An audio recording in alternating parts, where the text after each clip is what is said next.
Okay, we are recording. Thank you. In accordance with the Open Public Meetings Act, please note the following. All Bernardsville Borough Planning Board meetings will be held in person in the meeting hall. Building.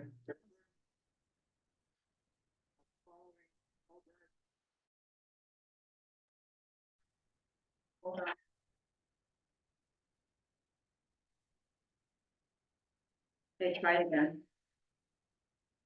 All Bernardsville Borough Planning Board meetings will be held in person in the meeting hall on the second floor of the Bernardsville Municipal Building at 166 Brook Road. Meetings will be live streamed on YouTube with no opportunity for public comment.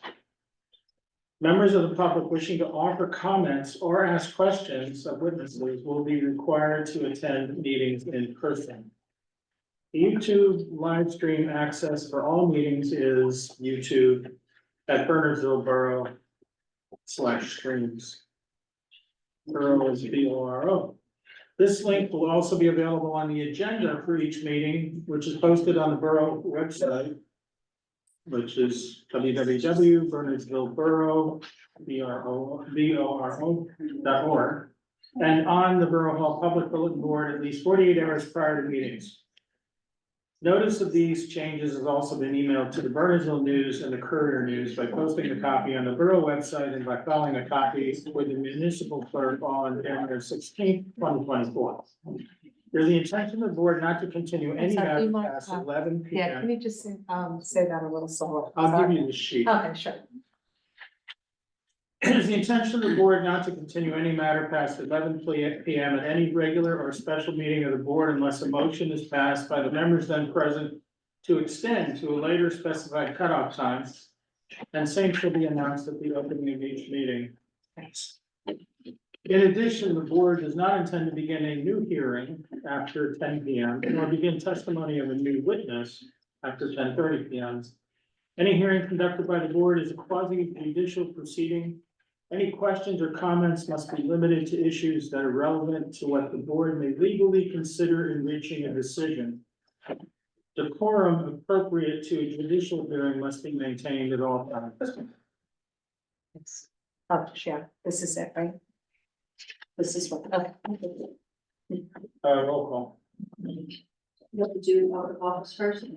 Yes, please, thank you. Sorry. And it's my privilege to welcome our new member, Joe DeMarco. Go stand and repeat after me. I state your name. I, Joe DeMarco, Do solemnly swear do solemnly swear that I will support that I will support the Constitution of the United States the Constitution of the United States and the state of New Jersey, and the state of New Jersey, and that I will bear and that I will bear true faith and allegiance to same true faith and allegiance to same and to the governments and to the government established in the United States established in the United States and in this state and in this state under the authority of the people, under the authority of the people, and that I will faithfully, that I will faithfully, impartially, and justly impartially, and justly perform all of the duties perform all the duties of office of planning board member of the office of planning board member according to the best of my ability, according to the best of my ability,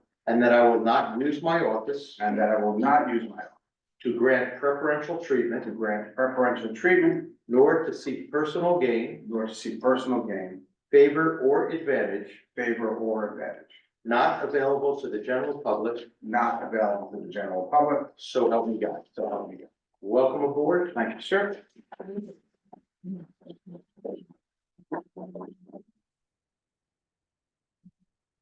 Now we can have a roll call. No, The chairman's permission. the Thank election. you. Roll call.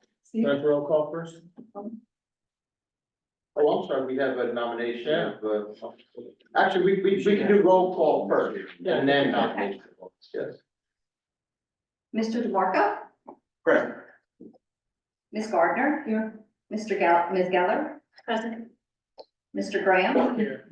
Mr. Horowitz. Here. Mr. McQueen is absent. Mr. Simwa. Absent. Mr. Walden is absent, and Mr. Zazarino. Here. You have a quorum, Mr. Chairman. Thank you. Okay, so now we'll do we had a stalemate, and they opened our organizational meeting for role of the vice chair. And we have an even number, so tonight, if I'm counting correctly. Actually, I do want to say I'm removing my name from consideration. I'll nominate Jeff Horowitz. I'll second. Are there any other nominations? Will you accept? Yeah, I accept You accept the nomination. I'm sorry, sorry. I accept the nomination. No other nomination. Okay, it could be a voice vote and acclamation, perhaps. All in favor, say aye. Aye. Any opposed? You can't. Congratulations. Thank you, I think. May I have another? All right. Okay, now we have meeting minutes, review for two meetings, the October 26th meeting and the November 16th meeting. We all have the 16th. We only have the 16th. Oh, we haven't. November 16th. November 16th. Is that second? Is October 26th the following, Denise, if I may, or? is Yeah, that- I just didn't get to complete it. Got it. On page 2. Is this what we went over? Yeah. On page 2, I think we should list the eligible members that voted. for it. Yes, I have that down. I think we should reference what the amendment was rather than just merely state the amendment made. Okay, so the line above, the type of roof will ever pertaining to the length of a moving vehicle. And we should You say want the whole what the condition? amendment is. I'm sorry, You sorry, I can- couldn't hear you too well. Sorry. I think we should include what we amended to, perhaps using whatever language we put in the resolution. Okay. For that.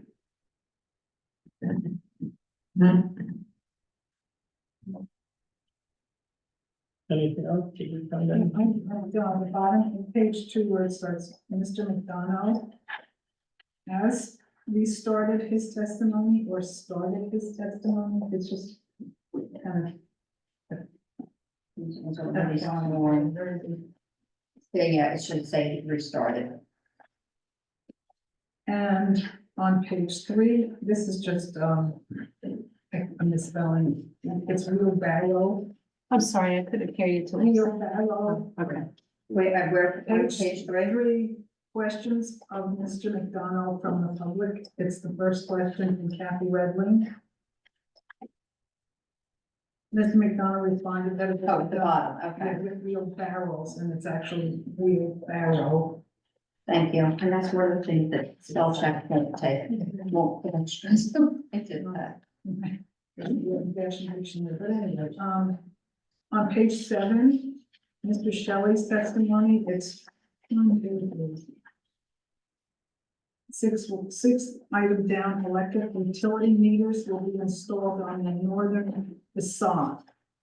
And on page 8, it said the electric utility room on the east side of the ground floor with meters being situated on the outside of the wall of this room. So it's, I don't know whether it's either northern or eastern side.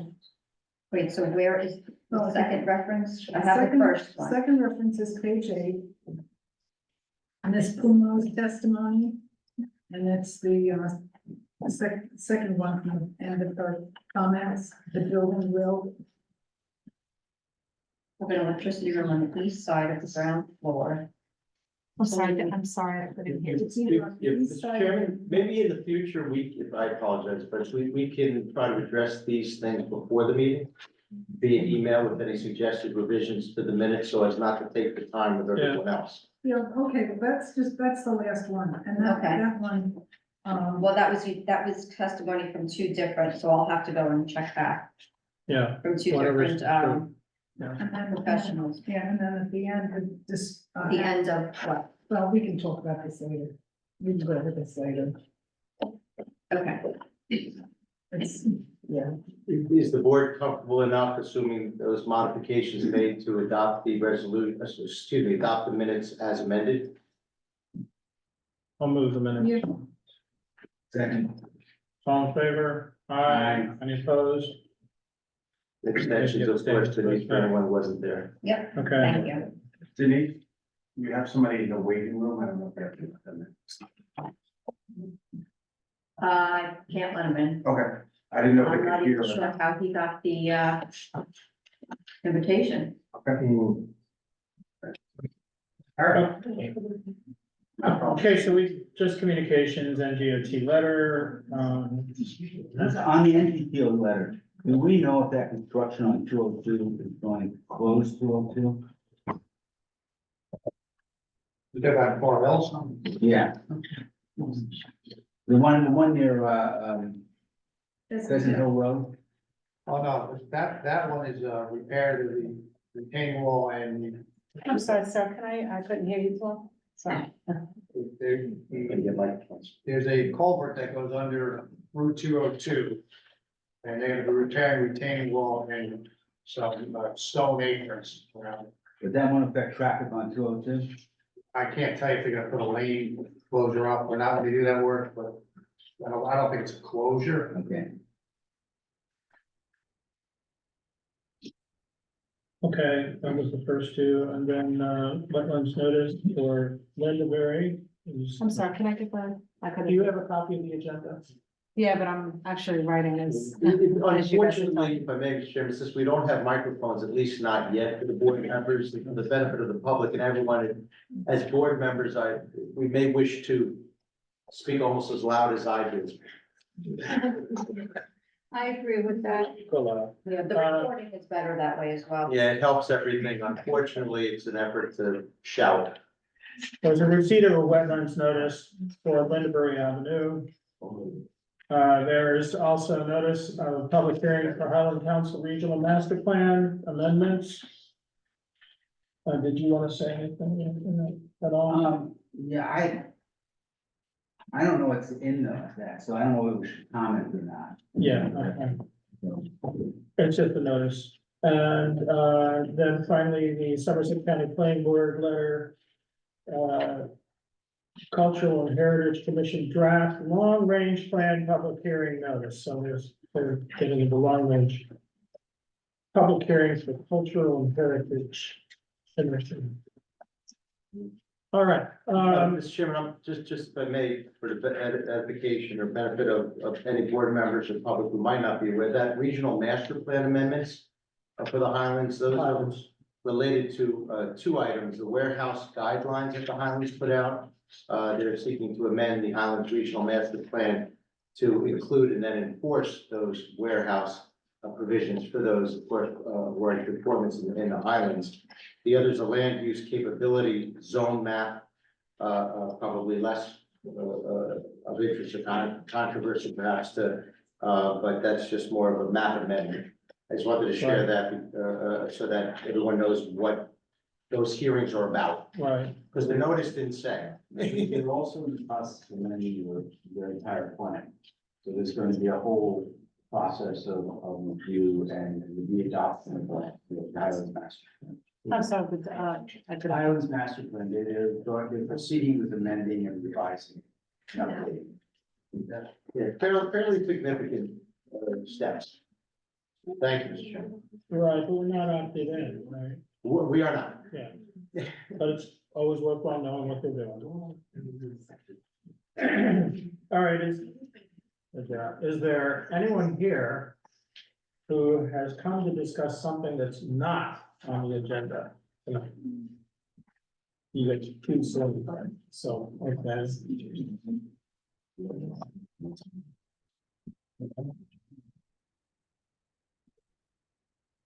Good evening. Do I just need to say my address? A name and address, please. Thank you. Kathy Peachy, 70 Chilton. I'd like to start on a positive note. First of all, belated Happy New Year. And welcome back, Ms. Gardner. Thank you. And welcome to the new members. And I hope that Mr. McQueen and Mr. Simloff will hear this at some point too. So thank you, planning board and our professional staff here. Thank you very much for your meticulous and mindful review of the many development projects now occurring in the town. It's a very serious task, and the responsibility right now going forward is right here.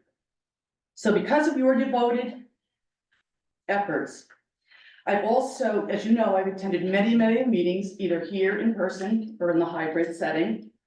And because of your devoted efforts, I've also seen the developers collaborate with the town and willingly adjust and optimize their plans. And that's been good to see. So thank you, and I hope that that spirit of meticulous review and collaboration between the town and developers continues. I'd also like to just make one comment about the format. It was I have to respectfully disagree with you, Mr. Warner. And it was my understanding at the end of last year that we were going to return to the hybrid format. There was that one-off situation, that's true. However, I thought we were going back to that situation of the hybrid, and it doesn't seem we are. There's no opportunity for the public to comment unless they're here. It's wonderful to have this turnout here tonight, but you all know, and I know because I come, that's not always the case. So I'm not gonna argue it with you, I'm just expressing that I thought that was an okay format. There have been multiple problems, not Denise's fault especially, but just multiple problems with the owl, the volume and everything else, even going to the YouTube setting. So I just wanted to share that comment. So thank you very much and please keep up the good work. Can I get your last name, please, spelling, please?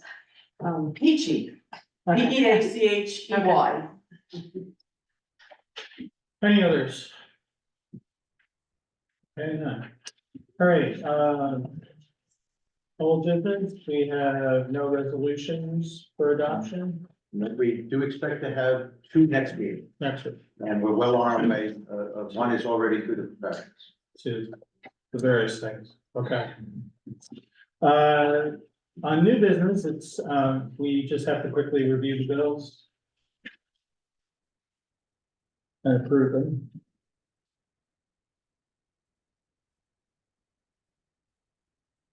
I move that we pay the outstanding billings in the amount of $3,520. I'm sorry, can you just say that in my time? I apologize. I know, thank you. I move that we pay the outstanding bills in the amount of $3,520 to our professionals. Second. Roll call. Roll call. I apologize. I'm sorry, for the bills, it's not a resolution, so it could be a voice vote. Okay, all in favor of paying the bills, say aye. Aye. Any opposed? Any abstentions? No. And I'm sorry, I was I speaking to second. council. I move we seconded. Thank you so much. Okay, so the opening act, so the main event is, public hearing. It's the only one we have scheduled for tonight. It's the, initial, public hearing. AR at Bernardsville LLC, it's 39 Alcott Square, 5 Morristown Road, block 125, lots 1 through 3. And, its application, SP 247. And Mr. Chairman, if I may, before applicant's counsel makes his opening, Yes, I did want to just, well, a couple of things. One, for procedural purposes, are there any attorneys who are representing any individuals or entities here this evening? In which case, that has an impact on who can question witnesses during the proceedings. Do we have any attorneys representing any individuals or entities? Seeing and hearing none, that resolves that issue. Also, I did have an opportunity to review the notice, found the content to be sufficient, found it to be timely served, certified mail, and published on January 25th, each more than 10 days prior to this evening. So at least initially, my legal opinion, unless and until changed by anyone, is that this board has jurisdiction to hear and decide the application. And appreciate the opportunity, Mr. Chairman. Sorry to hold up the open. Just, Mr. Warren, just, I know you and I I believe you will be recusing yourself, I Mr. will, Mark? yes, so I did speak with you, and at this time, I'm just gonna recuse myself from this hearing, for this particular matter. Thank you, Mr. Mark. Not a problem, thank you. Best of luck there. And we have 1, 2, 3, 4, 5. We have a quorum. We may continue. So we're at the, Jurisdiction of the quorum. All right, well, good evening, everyone. My name is John Wuchaskala. I'm here tonight on behalf of AR at Bernardsville LLC. It's my pleasure to be here before the board this evening. My client is an affiliate entity, which is under the ownership and control of Advanced Realty Investors. Advanced is a privately held and fully integrated real estate development and management firm. They're headquartered about 3 miles from here in Bedminster. The company was founded in 1979. And since that time, it has developed over 20 million square feet of commercial space and over 3,300 residential units throughout the Northeast region and here in New Jersey. It is a company that takes pride in developing, owning, and managing its assets, and it does a great job with that. Advance does specialize in high-end residential and revitalization projects, such as the one that we're proposing here in Bernardsville. The property that is the subject of the application is what is commonly known as the Palmer Square site. I know you're all familiar with it. Property address, just for the record, again, is 35 to 39 Olcott Square and 5 Morristown Road. It is designated as block 125 and it's lots 1, 2, and 3. Property has been owned by the Palmer family, my understanding, at least back to the 1930s. It's currently developed with several commercial buildings as well as a large surface parking lot. Back in 2022, the borough undertook a study to determine whether this property met the criteria to be designated as an area in need of redevelopment under under the New Jersey Local Redevelopment and Housing Law. And that's a statute that does provide for the redevelopment and revitalization of properties that are designated as areas in need of redevelopment. In the old days, they used to call them blighted areas, blight studies. Borough hired its professionals. A study was prepared that included a map, and that was actually a very deliberative process. That study was presented at a public hearing before this planning board. And ultimately went to the governing body, your mayor and council. And in September of 2022, at a public hearing, the mayor and council adopted a resolution that designated this property as a non-condemnation area in need of redevelopment. And what that allowed for is for the municipality to take the next steps for the planning and redevelopment of the site. And that process is very much a collaborative process and one that involves studies and research and so forth. In furtherance of the redevelopment law, the borough took the next steps. Professionals started studying and preparing the redevelopment plan. And what the redevelopment plan is, essentially, it's really a zoning ordinance for this particular site. And it was very much a collaborative effort. Concept plans were submitted over a period of time. Significant consideration over that period went into how this site should be redeveloped, what the standards should be, how tall buildings should be, how many residential units, how much commercial space should be there, parking, etc. And ultimately, a redevelopment plan was prepared. It was introduced by ordinance by your borough council. That plan was referred, just like any other zoning ordinance, back to this planning board sometime in 2023. You saw it and you did a review of that redevelopment plan. And ultimately, the plan came back on a second reading, public hearing before the mayor and council for the adoption of that redevelopment plan, which actually occurred on May 8th of 2023. My client was designated as the redeveloper of the property in August of 2023. And a redevelopment agreement was subsequently executed, approved by the council. And what that redevelopment agreement does, it sets forth the obligations and steps that need to be taken with respect to the very important redevelopment of this site.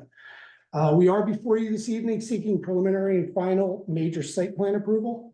Our proposal is to redevelop this site with 68 residential units and about 9,200 square feet of commercial space, ground floor commercial space. We've got structured parking, large amenity space through the middle of the development. And the plan that you're going to see before you tonight, or that's before you tonight, you're going to see on the screen, really is largely the plan that was developed. It was part of the redevelopment plan through the process, et cetera. And we'll get into all the details of that as we go through. One thing I want to make clear, the application is a fully conforming plan. We meet all of the bulk standards that are set up for the zone, density, height, impervious coverage, setbacks and the like. If you look through your application package, we had actually 2 architectural design waivers. We actually noticed for them, but we've eliminated those design waivers. They were fairly minor in nature. So we are before you tonight with a fully conforming plan. We are in receipt of a number of reports we received from your board professionals, some of the various committees, Historic Preservation, the Environmental Commission, Fire Subcode Committee. We're going to address all those. Number of the fire comments that we received. We do have a plan that fully conforms with all applicable building and fire codes. Some recommendations were made to enhance some of the fire protection standards. We're in agreement on a number of those. We'll speak to them as we go through the hearing. My client, Advanced, very excited at the prospect of redeveloping this property. As I indicated, their headquarters are in Bedminster. The opportunity to build a beautiful flagship community here in Bernardsville is very exciting for us, and we're happy to be here. We do have a great development team. I have 3 witnesses I intend to call this evening, time permitting. Paul Much, he's a professional engineer, civil engineer with Stonefield Engineering. Paul is going to run through all aspects of the existing site, the existing conditions of the site plan as it's being proposed, its consistency with the redevelopment plan.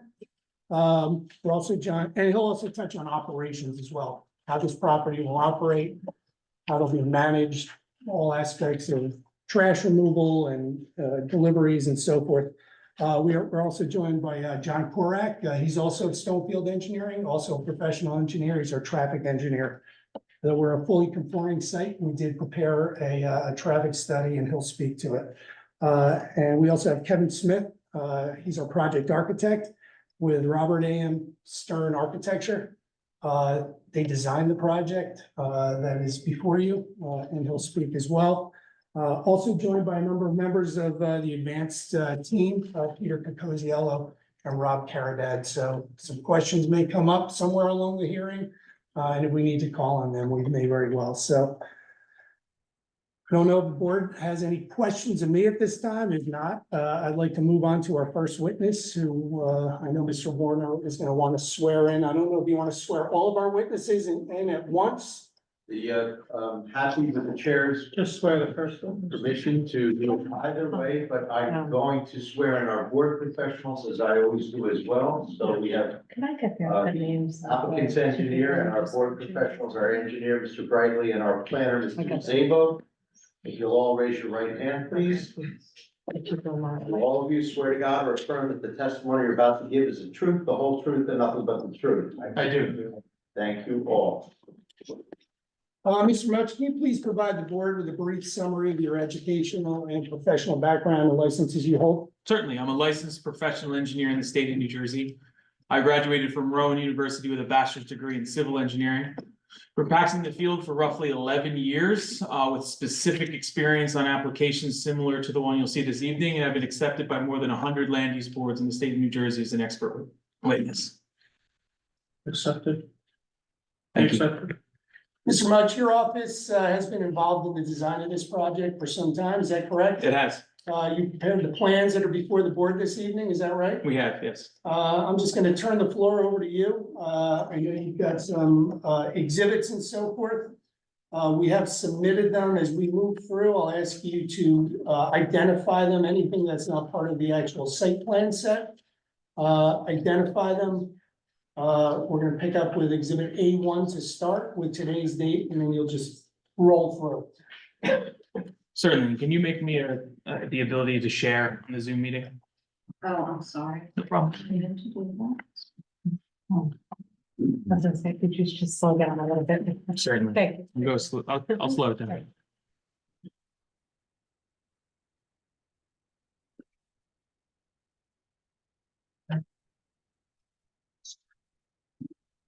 Yeah, make me a photos, don't get me all confused.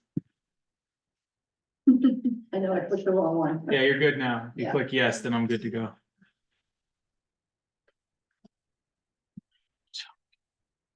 We'll start with an area exhibit. I will. I don't think you need the board. I think it's good the way it is. I think that's plenty clear for everyone, so I think that works. Yeah, we do have, we have a hardboard that we can put up on the easel. I don't know. But it does seem Wants to pretty see clear that, on or this. you good with it? I like it on the screen.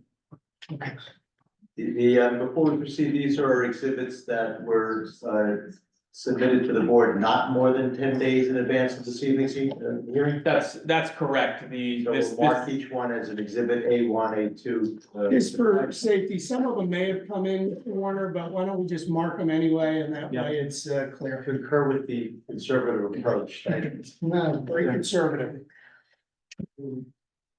So the initial exhibit, which I assume that we will mark as exhibit A1, is just an aerial exhibit prepared by my office on February 7th.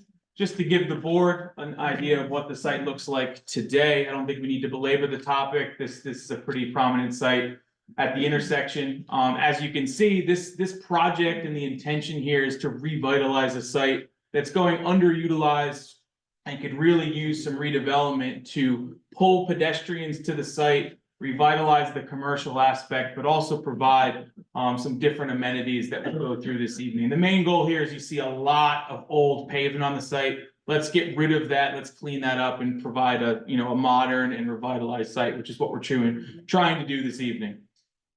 So I'll go to my second exhibit, which is, we can mark exhibit A2. This is also prepared by my office, dated February 6th. It is simply a colorized version of the site plan that we actually submitted a few days before the hearing. We've made some minor tweaks around the edges to the actual plan. It's very similar to the initial plan, but we've been working to eliminate those architectural waivers and also ease the turning movements into the garage and invite some more pedestrian space along the frontage, which I'll get into as we go through. Again, this project is intended to revitalize the full frontage, with the target being at the intersection at the Olcott Square. So that is where we propose the retail spaces. There are 3 distinct retail spaces that are located in the old Palmer building at the corner and at the 2. There's two retail spaces that kind of straddle that area that goes into the courtyard. We are looking to revamp the pedestrian experience along the frontage. There is a comment about street trees. On the civil site plans, the street trees aren't shown, but on the architecturals, there's some locations shown. We're happy to work with your professionals to provide street trees. We want them. There's a lot of utilities and other things out there that we'll have to coordinate, but we intend to put street trees along the frontage as well to match the rest of the streetscape and to complement what we're doing on site. And what we're doing on site and what we're extending a little bit into the right of way is giving some level areas to introduce seating and pedestrian areas along the frontage of the site where there is a currently pretty steep slope. So that was one of the tweaks we made between the submitted plan and this plan, is there's just a more expansive and usable pedestrian area along the frontage, which you kind of see in that pinker color on the screen right now. We have those encompassed by planter boxes. We intend to plant a tree in the center at that northwest corner of the site, just to bring a very friendly and pedestrian inviting area that will then service the commercial, the retail, the restaurants, and whatever else goes in those specific areas, those 3 distinct retail spaces along the frontage. So Excuse me, so what's being presented now is the revised plan, but it hasn't been formally submitted to. we did, I don't know if we submitted it 10 days before. That was the only question. Has it been submitted then? It has been submitted prior to this meeting, the updated plan, along with the architecturals. Correct. And again, these are minor tweaks to the overall plan. This is not substantial changes. This is all tweaks around the edges to the pedestrian areas, also access to the garage, so.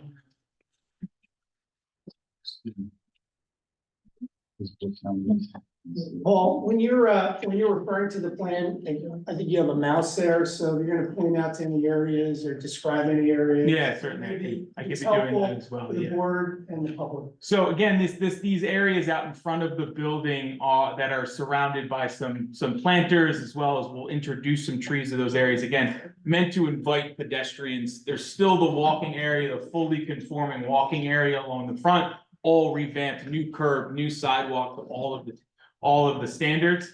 But we also introduce these areas that will help serve the retail spaces to give an inviting area for the pedestrians to use those spaces so they are successful and vibrant as we move forward.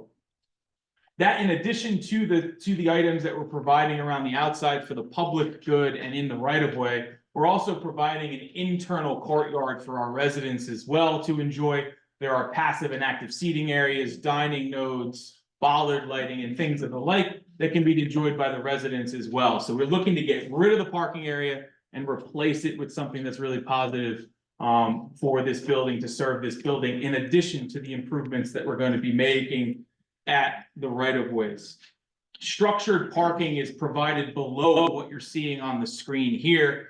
And that parking that is provided is fully compliant with the redevelopment plan. There's 135 spaces required per the redevelopment plan, and we provide 139 spaces. Residents will have 2 tiers to purchase parking in this, an assigned space to your unit and or kind of a first come, first served shared agreement. You pull down the ramp that comes off of Morristown Road on the right side of that plan, and I'll point it out here.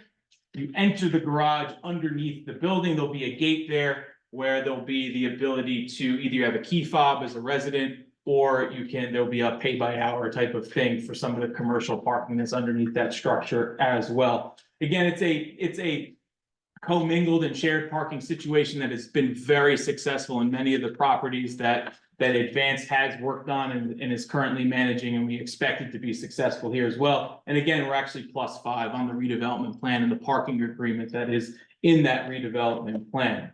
One thing you'll see as the architect testifies later is we have relocated our EV spaces to the edges of the garage rather than internal. It was a comment in some of the review letters, and that came directly. If you don't mind, just, yeah, saw it, Sorry. yeah. So we have relocated the EV spaces associated with this from internal of the garage to more around the edges.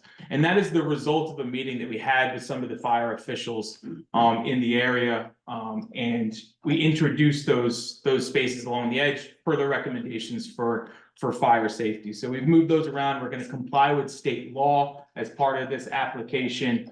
And provide the different percentages that are required as part of that. Again, the access comes from Morristown Road. You do come down a ramp next to the building and enter the garage. There's a small kiosk that's shown here, which I've talked about. There's also because we have this ramp, there's going to be a small wall that's located along that right-hand side of the page. That serves 2 purposes. First, it serves the purpose to facilitate the ramp that goes down, but there's also an access easement that straddles the property line. It's 4 feet wide, 2 feet on our side, 2 feet on theirs. So that wall will provide a protective fence, as well as that 2 feet that's required as an access agreement that's associated with the property. We will be fully maintaining that in the proposed condition.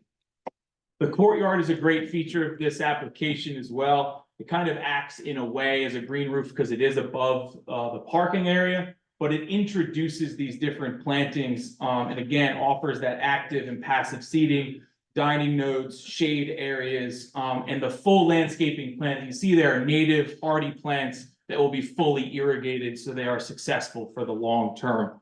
There is a central water feature. That's what you see in the blue there as well. And there's a lot of opportunities here to program this and really make it look great for the use of the residents. Post lighting will be provided within that courtyard as well, giving low lighting for pedestrian comfort, not intended to be bright, obtrusive lighting, but low lighting that can be programmed as well to give the pedestrians comfort when it does get dark. And finally, we're going to collect the runoff of this area and discharge it via the stormwater management system overall. So there won't be water that you see now flowing over the site and over the sidewalk and into the road. We're gonna collect all of that and put it in a conveyance system that then discharges to the southwest corner of the site. Loading and operations and deliveries are sort of tucked away on Mount Airy Road that's located at the bottom left of your page. There's essentially like a usable access here off Mount Airy Road, as well as an enclosed and covered loading area. So residents that come in for move in and move out can either utilize that area and there's a door into that, or they can actually back their vehicle or the box truck that they rented from U-Haul into that area, and then all of the loading operations occur in here. That will be the same for deliveries, trash pickup. It'll all utilize that area, and there's the ability to pull into that covered space to utilize that, but there'll also be parking located outside the building for quick pickups and things like that. But we've tried to provide an area on site for that that's sort of tucked away from the main intersection, services the building in a covered and manageable way, and there'll obviously be internal management of the trash rooms, and you'll hear more about that from our architect. And just relative to that, this will be managed by Advanced, correct? Yes, Coordination with respect to residential move-ins would all be coordinated through the property management company. that's correct. Limitations on number of move-ins on any given day. Yeah, typically there are 3 and they're given 3-hour windows if there's any move in, move out. So there's not, there's not a conflict there. So everything is scheduled and well regulated by the management team. Trash removal would be handled by way of private waste hauler. That's correct. Coordinated by building management as well. Yes, that is correct. Thank you. And then just to speak a little bit to the site management as well, the building management, you'll hear more as we go. But this will be done in a very advanced way. It is, it's a virtual tenant portal. So you'll have access to track work orders and other things that go on inside the building, and management, contact management and things like that. It's a very, dynamic, essentially an app on your phone that you use to, for the overall site management here. Finally, stormwater, for this site, we do have an overall reduction in impervious coverage, especially because we introduced that green space in the courtyard. So we naturally meet the various NJDEP regulations here. We are removing a significant amount of motor vehicle surface. That's basically what the DEP is looking for, is to remove that. And all of this patio area as well as the roof area is a much cleaner and more controlled runoff. So we're going to reduce the load of sediment, debris, and other things inside the conveyance system that's located along the frontage of this site. We're also going to be reducing the overall volume going there just by a reduction in impervious coverage. So the stormwater management system collects everything on site and pipes it out to that bottom left corner of your site, similar to the existing drainage plan, but not over land and not carrying the debris of the existing parking lot. So it collects and discharge. It collects and It does discharges. not collects and release. It does not what? It's not collects and release. It does not, there are no Just- detention just- basins or. There's nothing Yeah. to release. Okay. That's correct.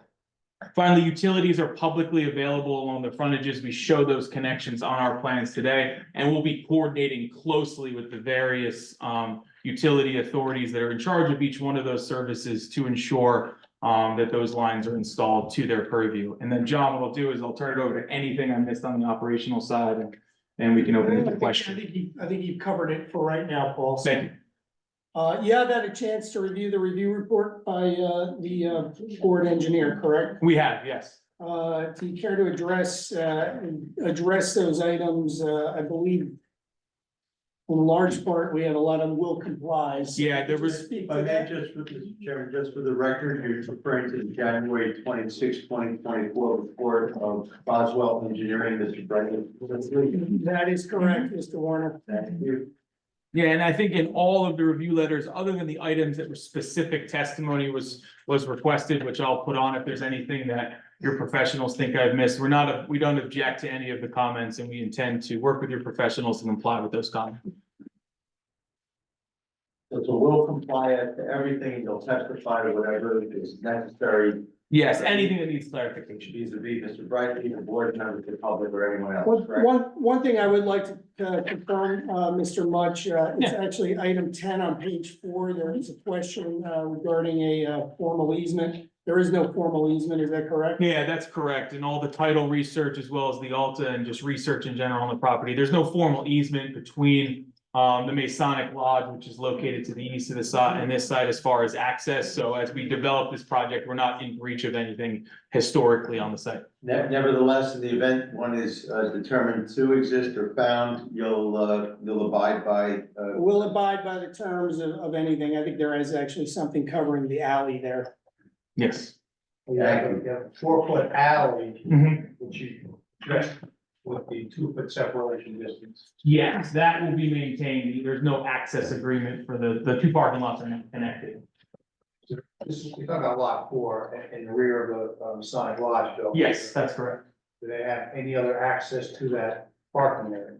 I believe, yes, there's a curb cut that's provided, yes.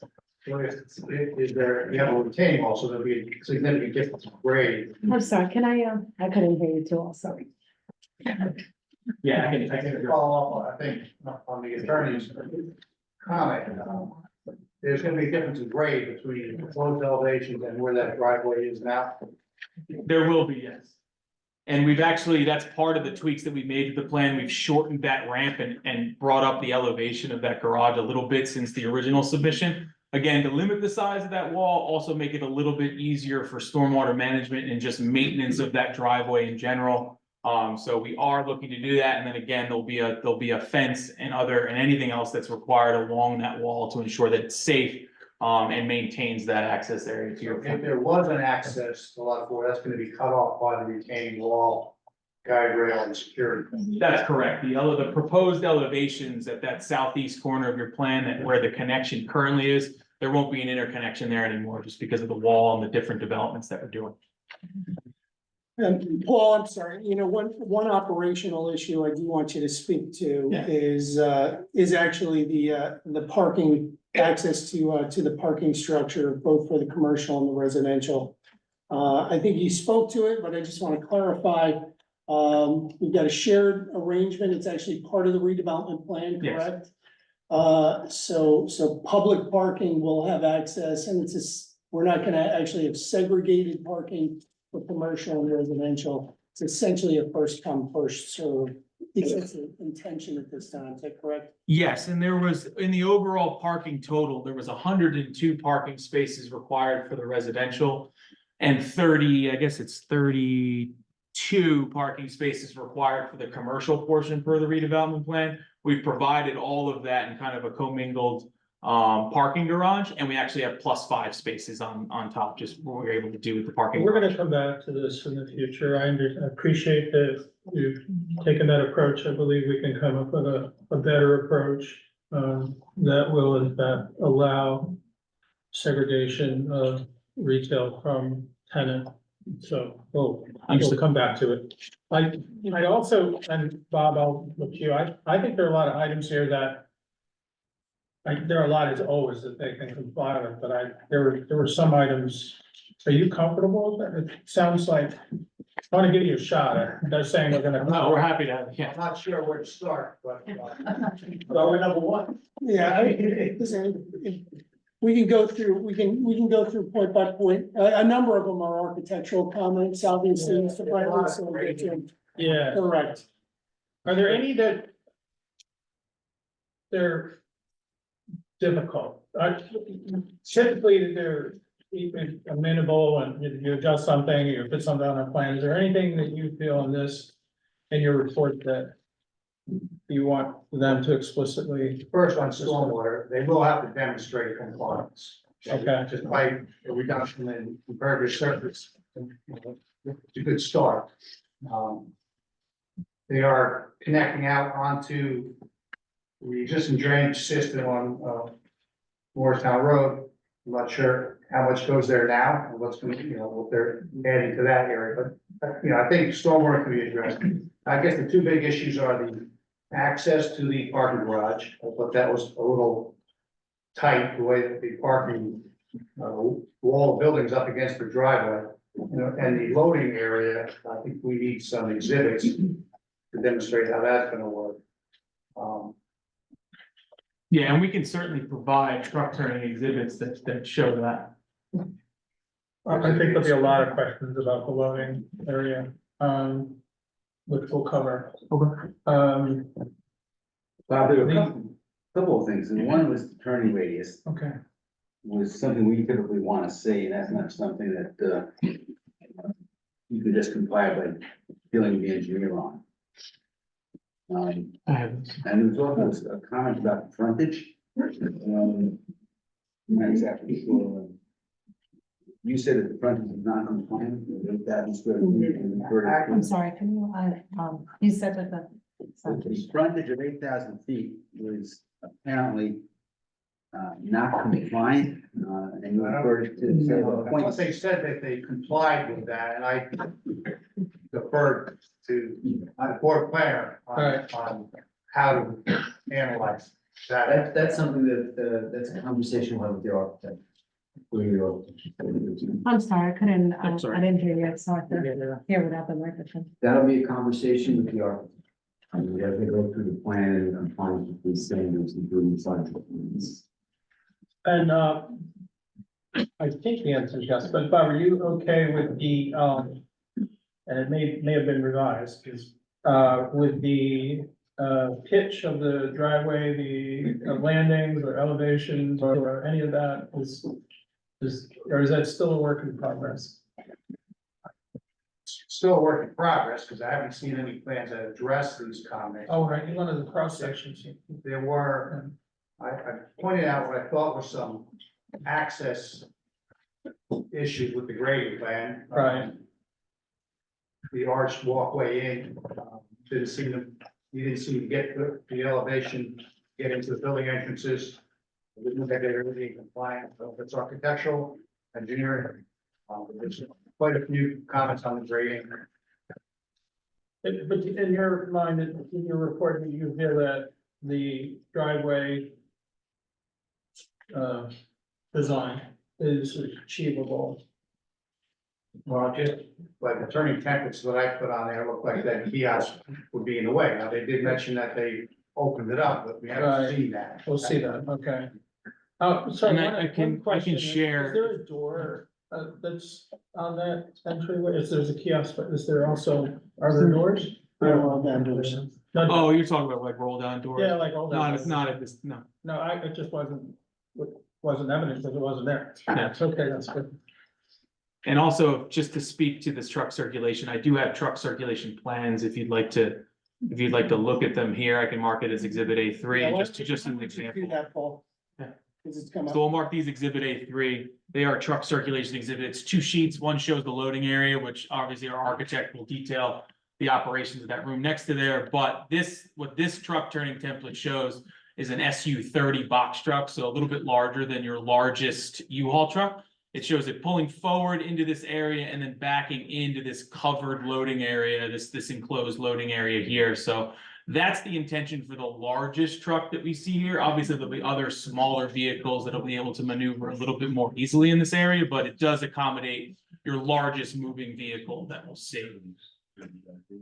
And again, it pulls straight in and backs in. And then the second sheet of this exhibit shows the vehicles coming down, and we've provided enough width in this driveway. And also, I want to just note that one of the tweaks we did make to the plan, based on some of the even before we received the grading comments, is we eased the slope. So prior to this exhibit and this site plan revision, it was a straight slope from the moment you entered all the way down until you made your turn. We've now shortened that slope and lifted the garage just a little bit to allow for a nice flat area where this line is displayed, but prior to you having to make that turn. So the ease of that turning movement, as well as the opening, which our architect will show, is sized for your largest vehicle. The vehicle I'm showing on this plan is a P car in the model, which is your largest SUV.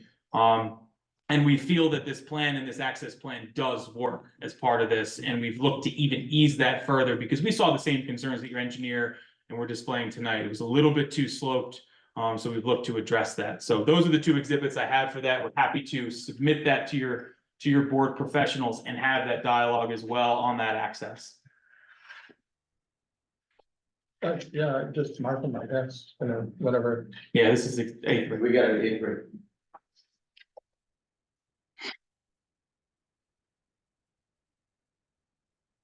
I would suggest we may ask for higher clearance than a P vehicle, so. We'll Can I get that one? We may ask for a higher clearance than P vehicle. Which I don't think will be onerous for you for this. Yeah, certainly, we'll have that conversation.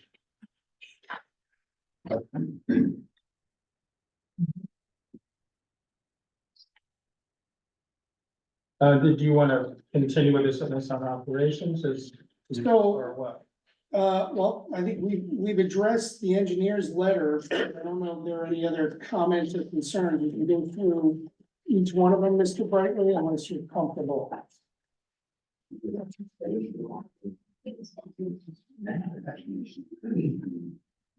don't know how you can. How I can say I'm comfortable with them, when I haven't seen any. If you go through all the grading comments, are we gonna address them all with the changes? So what are Anything that you can address? Yeah, there was nothing, when we reviewed your letter as well as the other letters received, there was nothing in those letters we felt that we couldn't achieve and we couldn't address. To your satisfaction, obviously. Page 1, A is general, it's all factual comments, right? B on page 2, site plan drawings. They're saying they'll comply with everything. Is there anything in that, Bob, that needs further discussion at this point for you?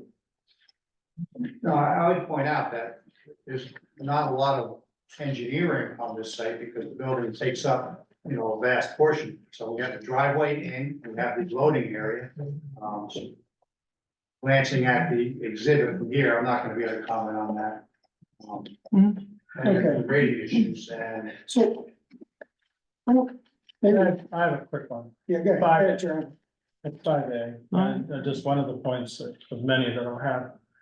Is the applicant willing to consider a full-length marquee structure along the north elevation instead of canopies? Okay, so Mark. 5A, we eliminated actually, Chairman, that actually was part and parcel to our, those design waivers that I mentioned we had earlier.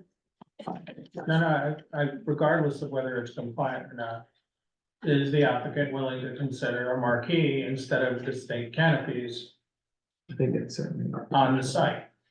In other words, Chairman, continuous coverage. Yeah, well, why don't If we, you want to pull it out of this report, we'll discuss it as a separate. it's a good point. We'll speak to it in our architect. By the time we get to, Mr. Smith, we'll speak to that.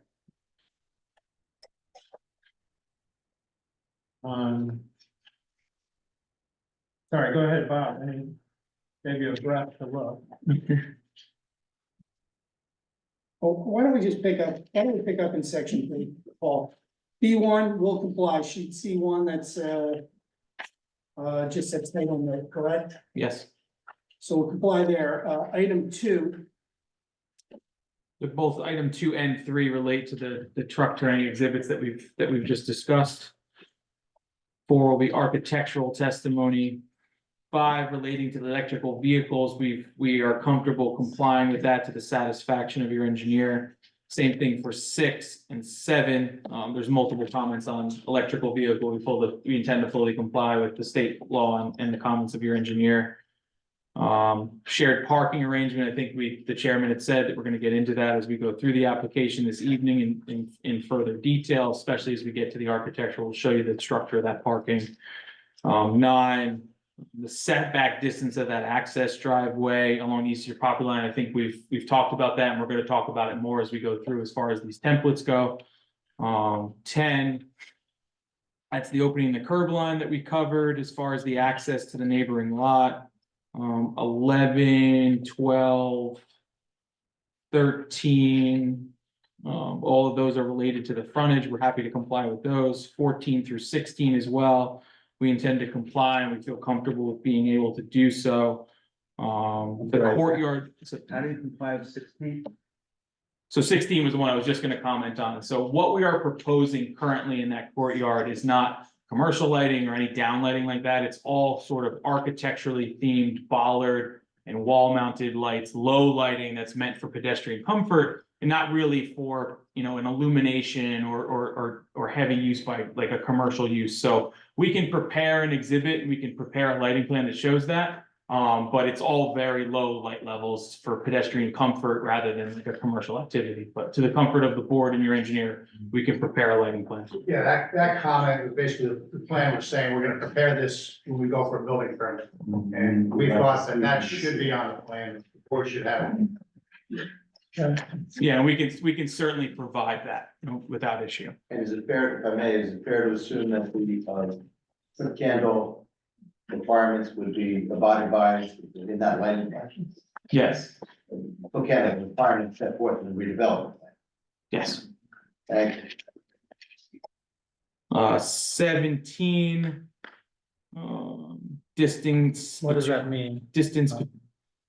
What? What does 17 mean? 17, I think there was a call out or a dimension that may have been wrong. I believe that dimension should be 16.1 feet. I'm just looking at what I saw here.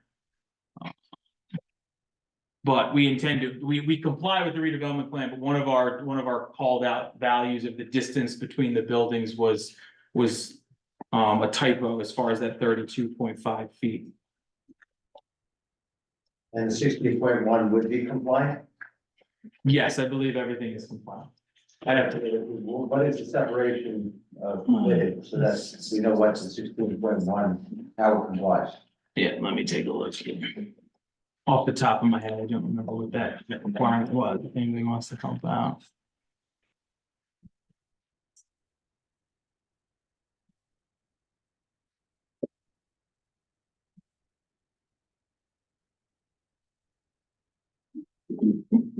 Oh, okay, that was the minimum distance between building and the area and bulk requirements. The requirement is 0 feet. And we're providing 16.1. In the previous iteration, we showed 32.2, but that was an incorrect dimension. And just question the dimension. Yeah, Got it, it would have been compliant either way. it's compliant either way, but that opening there is larger, it's just a typo. Thank you. 18, Oh, 18 is a good one to talk about. So in the underlying zoning ordinance, the height requirements are based on an average grade calculation. So as part of the redevelopment plan, we went through the process of making that calculation and then discussing what that existing grade, that average grade should be for this application. So our application in the redevelopment plan actually simplifies the definition of where the building height is, and we essentially set a height that we then worked off of, and that's what these plans represent. And you'll see that on the architecturals of where that height was chosen. But this comment is the pre-development grade. We went through that process and included a number for the elevation in the redevelopment plan that then this plan is based off of, and that elevation is based on the high side of the site, and that's what we worked off of. So what's the number? Is it 408? Yeah, yes, 408. I'm gonna check. Yeah, the 408 was the benchmark, Yeah. Mr. Exactly. yes. So that calculation's been done already. It's on the plan, they're using 407, 408. I'm sorry, I didn't, I don't know. if I was It looked asking, but I compliant can't to read. me. Paul's blocking you. Yeah, that's the problem. Yeah. A lot of man in the way. But I have to. Sound attenuation, I think they call Yeah, exactly. 18 grading plan. There's several grading comments in number 19. I think we'll be able to elaborate a little bit this in the architectural testimony as far as the elevations of the different features, the patios, the entrances to different features. I think we'll walk through that and we'll kind of show how it intermingles, but the intention is for this plan to be ADA compliant everywhere that it is, and we'll address any inconsistencies that your engineer had picked up in those comments. Well, 19 goes from A to R. Yes, and I have, Bob, you good? Just the one comment on that courtyard area. Which letter? I guess it would be O. Thank you. yes.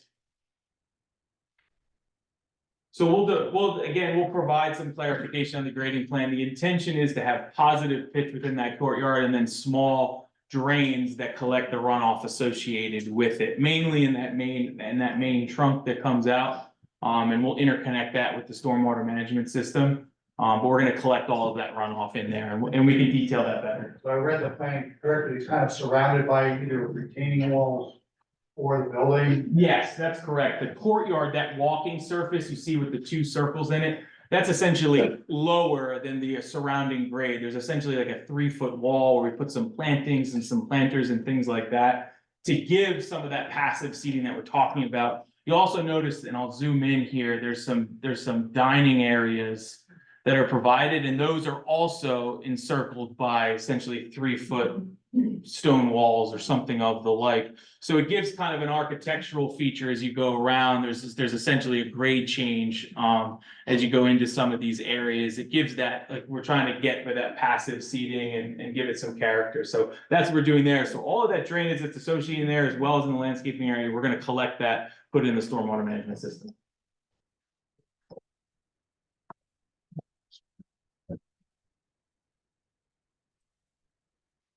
And item M and N, we'll come back to that for loading. Item P, I agree that there seems to be a requirement for more detail for the terrace area. In item P, Which section P are we on? 19P, Page 6. page 6. Seating area between the Covered fitness seating center and area, Palmer it's just, building. yeah, it's just nebulous in that area of the plans. Yes, so I think our architect will detail how those different features will function as far as the Yeah, 'cause internal. the elevations, all the things he points out. Yes, So the point is, okay, you'll comply. yes. And item Q, where is your intent that the retail establishments be entered from? From the right of way, right? Is there any other? Yeah, so our architect will speak to Yeah. that because we don't have tenants identified yet, so it may vary, but there will be storefronts. And Mr. Smith will cover that, Chairman, when we get to it. So you're envisioning them entering from the exterior Correct. of the building, right? That's right. So there'll be some follow-up to demonstrate that. Yeah, we'll have follow-up testimony from the architect. In terms of access. 20 is generally the typical utility connection comments, where the meter's gonna be, if they're gonna be a hot box. If you return that. Yeah, the hotbox information we haven't, and I'll leave it to architect if we determine the meter locations, but certainly something that as we get further into this, there'll be some conversations with the utility providers. And we're obviously gonna put them in the logical locations that make the most sense for the connections.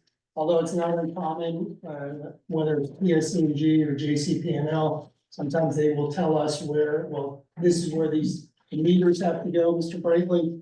But we'll obviously work with them and that would be coordinated as well with your office. There's an issue with enclosure and backflow preventers. Yeah, typically,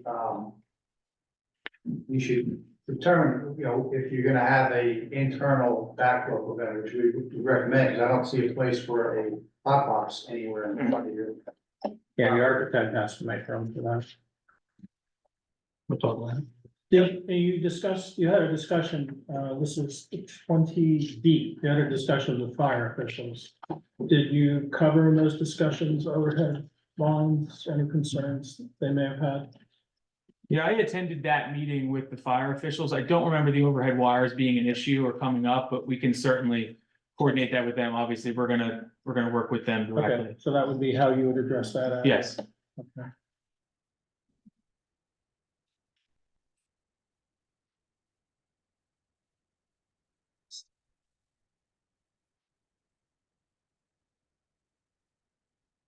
And I think D is. And just, the one thing I do want to make note of, so we did have, I mentioned it in my opening comments, and I'm only bringing it up since you raised the fire official comments. We did receive a number of comments. We are gonna be enhancing, some aspects, of the design to address those comments. Really more architectural building, aspects in terms of, sprinkler heads into interstitial, spaces, sheetrocking and so forth, but we'll touch on that and we'll address it when, we reach Mr. Smith in his testimony.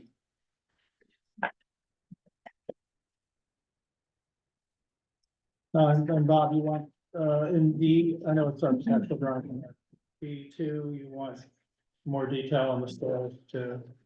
Yeah, it's probably architectural, but, Okay. it's hard to determine what's going on with that parking structure.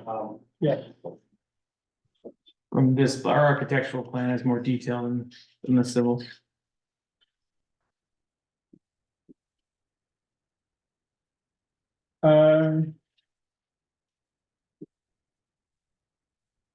Did you get anything in number 5, D5, did you get anything with regard to cellular RF radiation shielding for the towers next to your unit? Chairman, I'm sorry, what section is that? Section D. Architectural drawings? Section 5, testimony of which outside agency approval. Oh, okay. Did we're you down get to anything, section it's E. not listed there, did you get anything regarding the cellular tower RF maximum human exposure? I don't believe so at this time.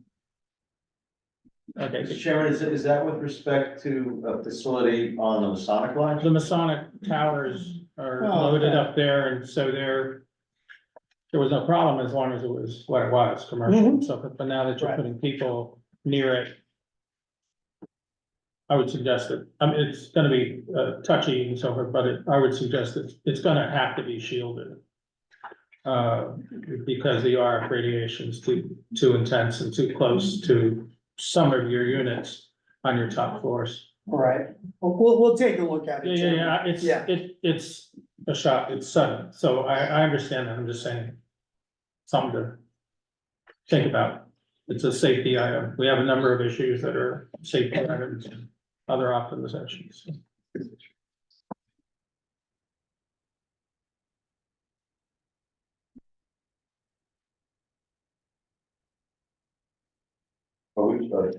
If I may, Mr. Chairman, on E, so we are not talking about the first one, the traffic exit, but 2 through 8.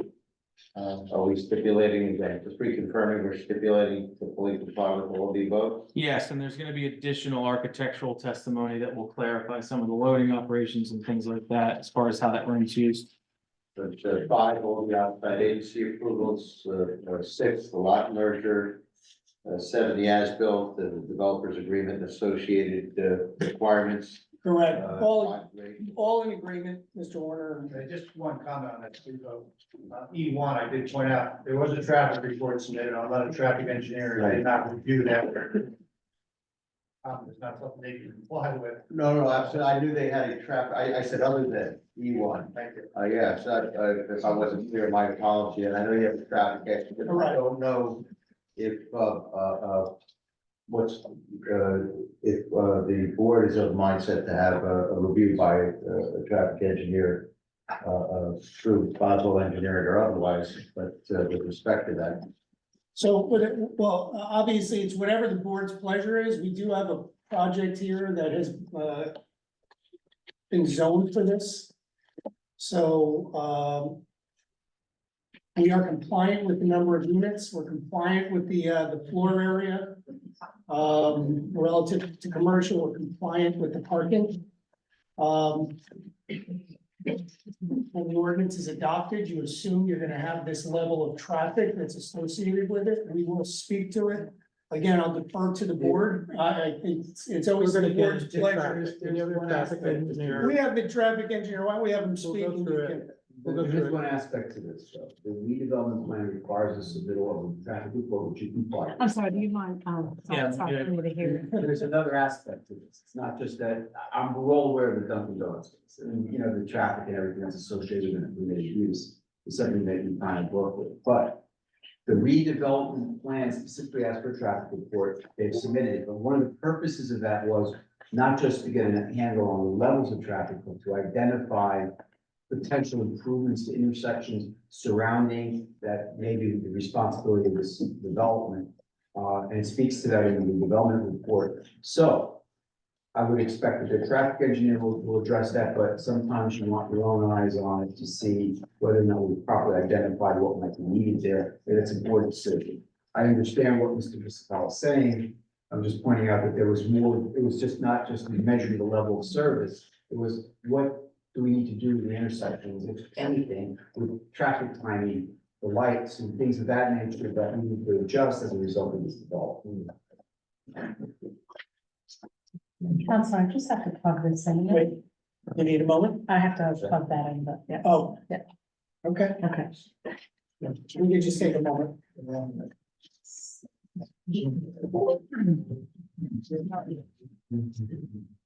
You can also let us know when your fingers are about to fall off.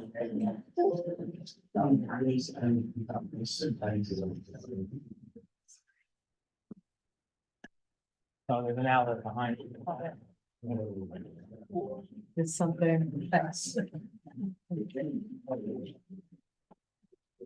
Thanks. The owls. The owls, okay? So they have plugs. What's up? You guys didn't unplug these, did you? Nothing, we didn't move anything. It's a fresh outlet over there. Yeah, we just went to the one over here, Denise. Thank you. They're not blinking anymore, so whatever happened, they reset all the lights. Okay. Yeah, I might have bumped that one. Double check. Are we good, Denise? We appear to be. Okay. Great. So I think it's about, I just listened to what your statement is and summarizing in the sense of compliance and, you know, all this other stuff. All right. We're here to make sure that your plan as presented, engineered and so forth, is the best plan for Bernardsville and the public. Understood, We're Chairman. also understand that as your business, the principals need to, they're making a huge investment. They need a certain return on investment. And they have a certain expectation of profits. The town, the borough is also your partner, financial partner. Very much in this. So we're obligated to them as well. However, this design could be dramatically improved while retaining the financial characteristics in terms of units, in terms of that's, you know, the types of units and so forth, and in terms of your investment to construct it. And I'm asking you, how do you want us to present you with the optimizations that can occur to make this plan of maximum benefit to the Bernardsville public, assuming we're holding your investment partner?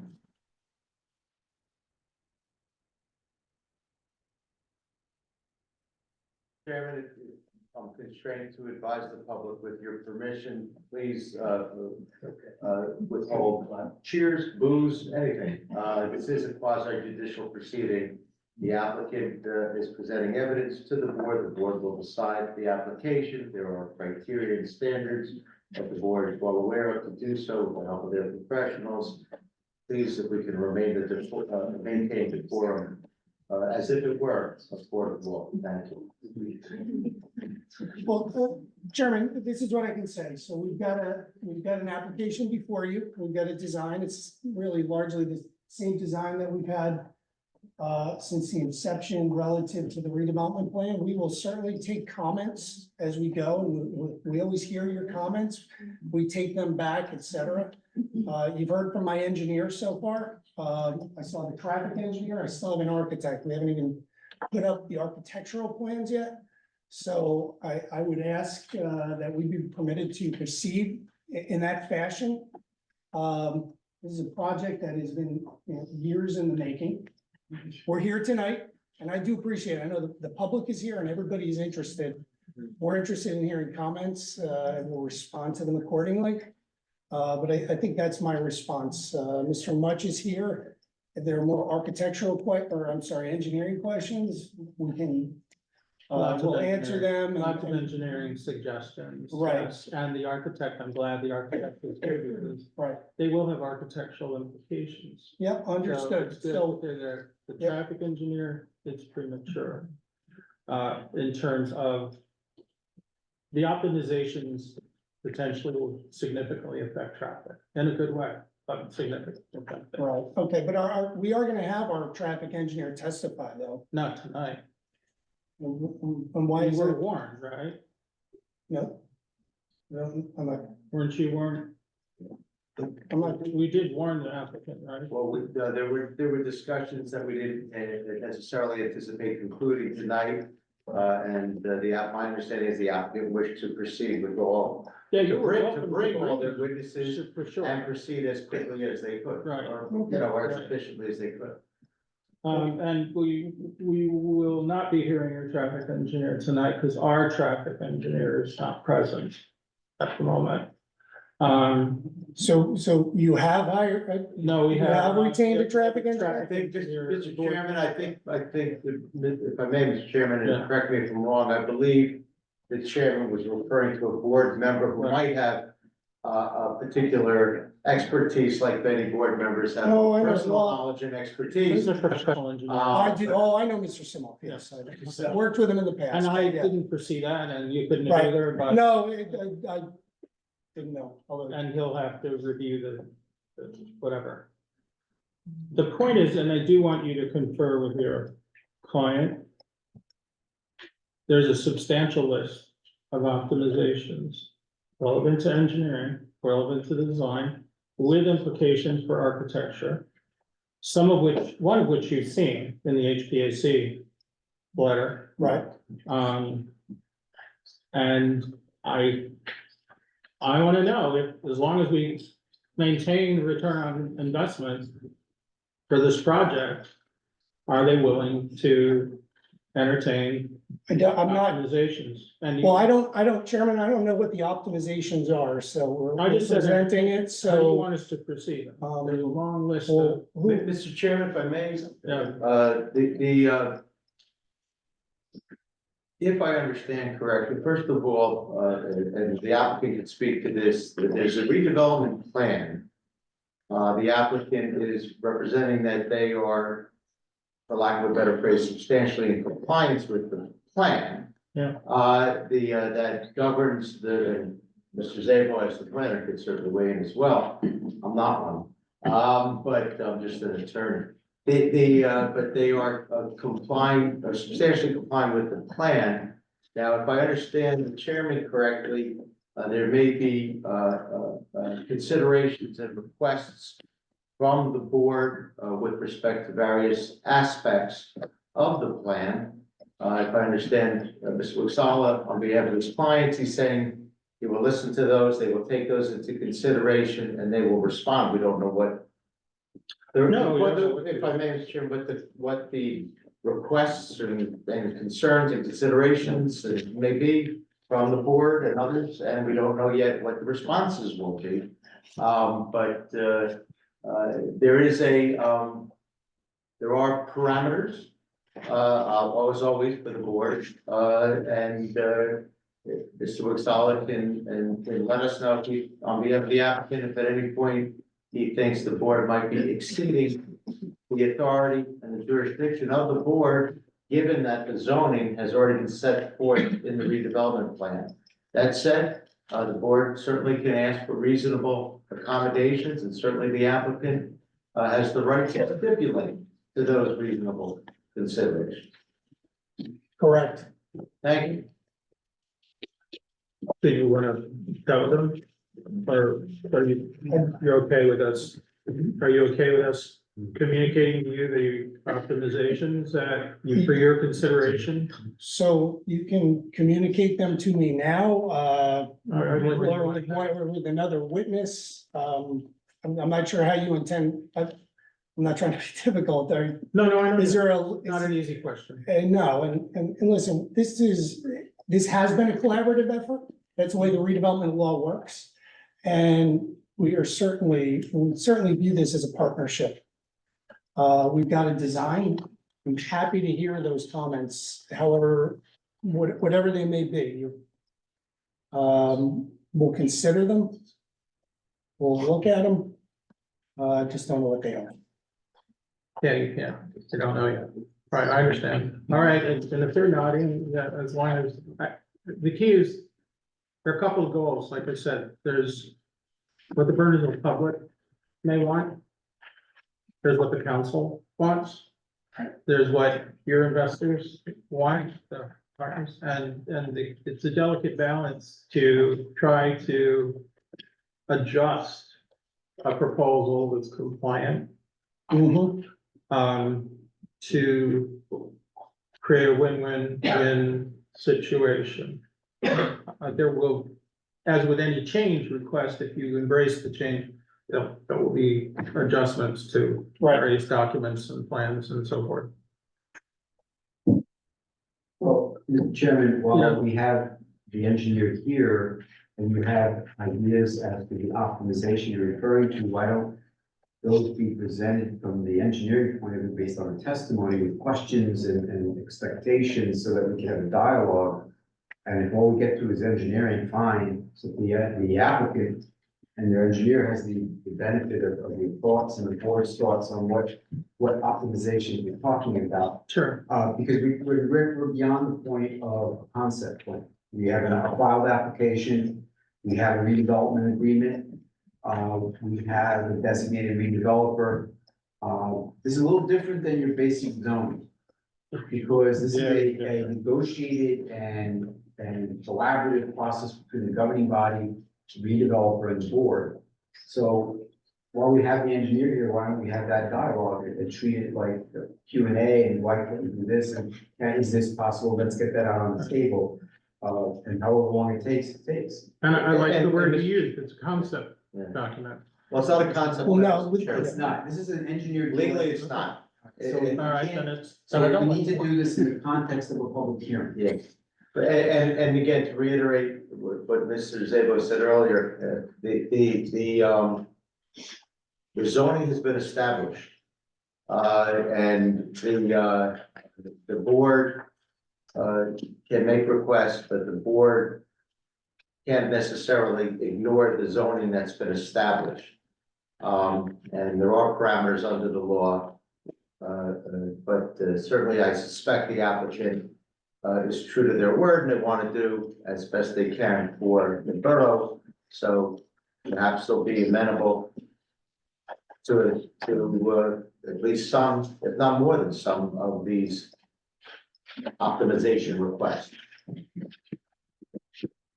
Yeah, we will certainly consider them. Okay. Hear what you have to say. As I go through these, feel free to say, we prefer the architect answer, you know, Yep. that question be directed at the architect. You can sit down. Many Well, of you want to cover. Okay. I'll take notes if we want to go through anything. Okay. Oh, I meant it's, that's okay. Once again, I'll reaffirm, we're trying to do a win-win-win situation. And so these are suggestions for how things could be changed and improved and optimized. There are a couple of overarching ones that, the first one of which is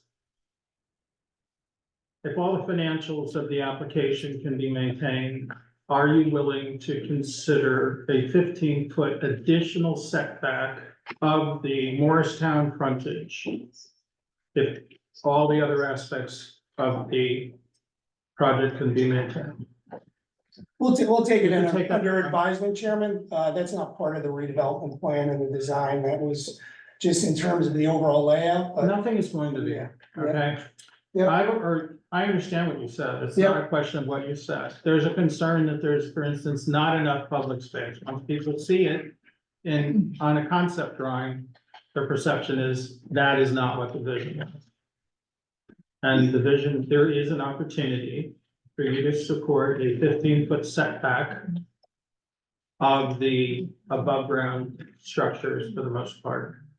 And adjust the entire plan, maintaining the financial integrity of the project.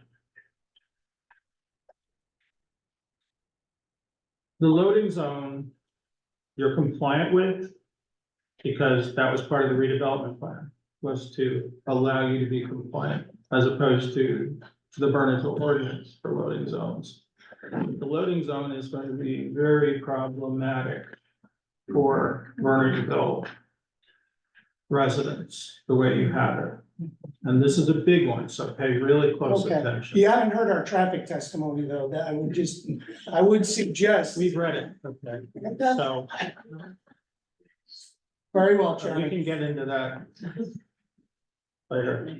I'm going to suggest that this is significant, that you in fact make the courtyard a public access space, that you use the art, it is a 14-foot clearance in it, and that you in fact adjust your vision of a private courtyard not available to Bernardsville, other Bernardsville, the public, and you make it into an area that still has elements of the park, landscaping elements, but has not only a loading zone, but K-turn capabilities for a loading zone, and also has just ADA parking in it to help justify the use. I'm sorry, ADA parking where? ADA parking, you would have some In the ADA parking courtyard? spaces in the courtyard. Change the concept of the courtyard. Right. Today, the courtyard is considered a private space for the use of the tenants. There are many of these are related and they solve interrelated opportunities. They create interrelated opportunities. This would solve your loading zone challenges. And there is one caveat. That is if the DOT will let you continue to have the cuts in that property today, which is where your arch is, basically, to allow that type of access to it. The additional setback gives you also increased line of sight, makes things safer, makes easier navigation at these access ways. That's fairly significant. Another significant and safety improvement is to take where you have your primary elevators, and you know where the primary elevators are, and relocate them into a more conventional spot for a development like this, which is to relocate them into the courtyard side of your southeast interior. And We haven't even spoken to where these elevators are located yet. With all due stairs, respect. the stairs were mentioned, See right? where they are on the thing. Mr. Chairman, if I may, it's solid, again, as I understand, what the chairman is doing is the chairman is making requests, in some cases might even be, making these requests in advance of hearing Is this on testimony the whole board? from your engineer and your architect, which might actually give them an opportunity to hear these requests in advance, which might actually be helpful for the process, so that they can address the applicant's position as to why or why not they are doable, it's definitely. Understood. I'm sorry, Chairman, go ahead. No, it's okay. This is unusual. This is an exceptional application. It's truly exceptional and it's very important and we just want to do the best we can. So I'm trying to do the best we can. The suggestion is that southeast interior corner where you have, like a 2-bedroom, whatever, obviously 4 stories, would be to relocate your entranceway there, to take that ground level, make it your lounge, mailroom, elevator, lobby, and trash chute down to, down to LL1, which would be where you could actually pick trash up. We honestly would like bigger elevators for a safety perspective. We don't want small, the minimum size elevators. We want pretty big elevators. For safety. We would like more retail space than the minimum. It's just somewhat distressing to the vitalization vision that the retail space is not expanded significantly. So there are a couple of issues on the retail space. One is where you've got your loading zone eliminates the retail space opportunity.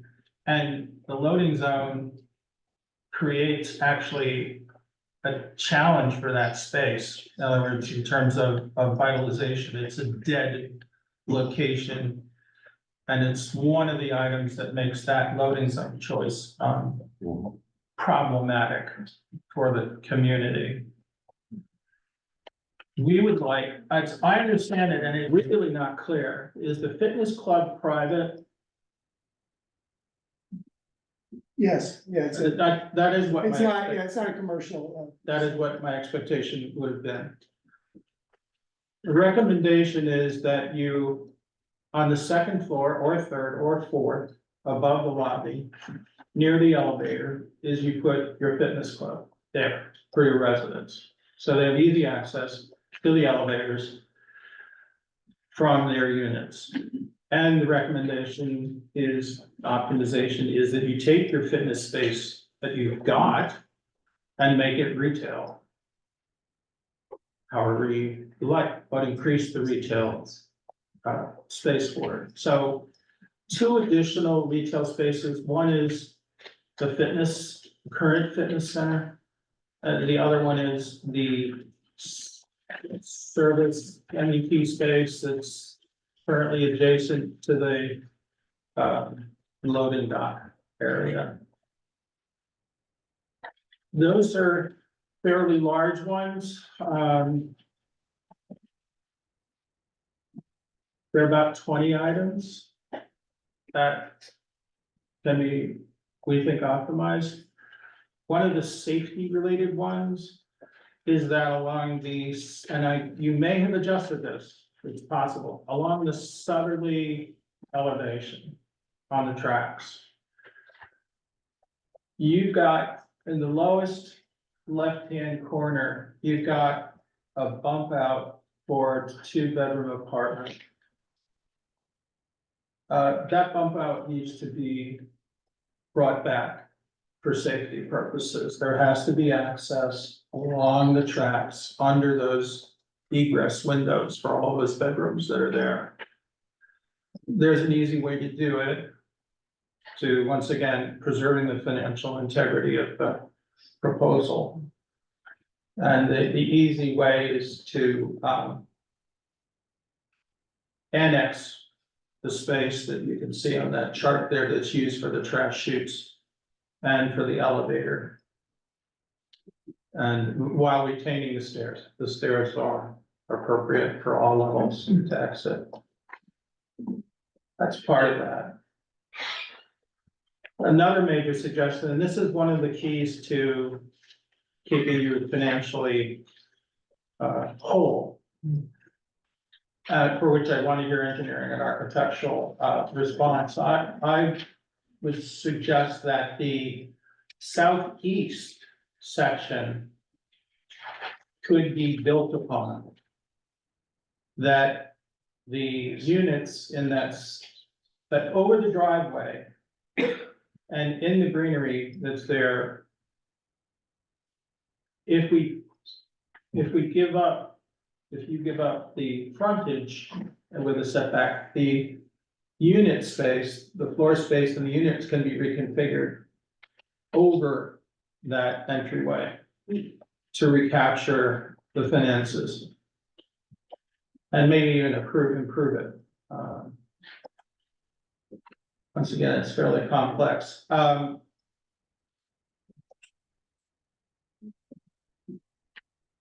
Those are really the big items. I've got a lot of other ones, but, another big one is there's a lot of, and you've seen this with HPAC. The impact of this project is visually massive. And the setback not only increases the public space, but perception wise, it reduces the visual impact because the frontage of the building is set back a bit. The visual impact of the Mount Airy section, which is your lower left-hand corner there, should be enhanced by eliminating, and this is a heavy lift, the bump out units. Basically, everything that's in that bump out section where you have your service dock and you have 4 units on top of it, those should basically all be eliminated and recovered somewhere else in the units, such that that exposure, which is very high, I mean, it's 5 stories high, so that exposure is set back as well. And there's, of course, the benefit of some public space and access there. But it's extremely imposing on the Mount Airy side. And that can be done. So, let me think of other things that are of significance. There are, those are the really large, the big pieces of how to optimize this proposal from the point of Bernardsville. There are a number of safety issues that will need to be addressed. From our perspective, we'd like you to address them. And Mr. Chairman, Go I ahead. apologize for interrupting, but again, in fairness, using the term we and our, my understanding is these are issues you're raising, with respect to concerns you have with respect to suggested optimizations for consideration by the applicant. Right. Again, there's a body of law that governs this board. And redevelopment attorney, is not here, at least this evening. While I can speak to it to a degree, while our planner, Mr. Zabo, could speak to it to a degree, the redevelopment attorney may be able to speak to it to an even greater degree as to what authority this board under these circumstances has and what authority this board under these circumstances they do not have. This board does not have. I don't think we have authority. You have the authority to make requests. Yeah, Yes, and. we don't have any enforcement. We have no mandate. We have no countervailing variances to offset leverage, in other words. So all this can be is we need to do the right thing for Bernardsville. Right. And the right thing goes beyond conceptual drawings that have not necessarily been thoroughly vetted by the public, or by us. And the statement that council made basically said, don't worry, it'll all be handled in the planning board. Okay, now, that may have been right or wrong. okay, based on, yes, they're. What, quote, what leverage do we actually have legally? All we can do is essentially offer you suggestions, offer to keep you financially whole. For an improved, in our vision, an improved project that still maintains luxury, still, and, provides a better outcome for Bernardsville residents. We want to make sure you're finishable. We do not want to jeopardize the council's partnership with you. But if you want me to say it again, no, we don't have a way of saying, you're gonna do this. We can point out that maybe there's some safety issues that you wanna address, you know, how's fire gonna be handled? We have emerging legislation that's not enforced yet. That would say you had to do various things, related to climate change. And, safety. There's all that, but there's no way for us to essentially compel or withhold approval of your application. So that's a little bit awkward for us. We normally do have someone has got something, you know? Even if it's one thing, it's like, wow, I'd really like you to not make me put all my light poles underground. Well, okay, in that case, could you do this? Change the lighting on the bollards or something. We don't have that leverage. We only have the leverage of collaboration, goodwill, and your stated objective to deliver a luxury, high quality project. So I don't know if I can. I would remind. Go ahead. That, under the plan, as far as the loading document, loading zone goes, that is, as far as the loading, zone goes, is that the plan explicitly requires that be to the satisfaction of the planning board. So, I mean, we do have some control over loading. So, as I said, the board has the authority it has, and it doesn't have the authority it doesn't have. And, but I think the chairman, addressed that. Just And, honestly, the applicant can certainly make their own arguments. and, that this is new territory for me, for a lot of us, in terms of being in this well-prepared situation with optimization opportunities. And, we could conduct this in a slightly different way if you like. It was too far along, as you've all described, in order for us to do what we would normally do, which would to have work meetings.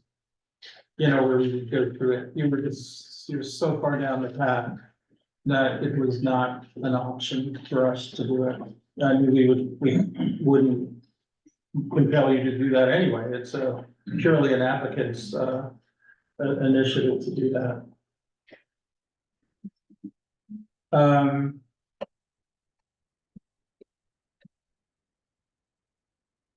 One recommendation optimization is to put in your northeast corner.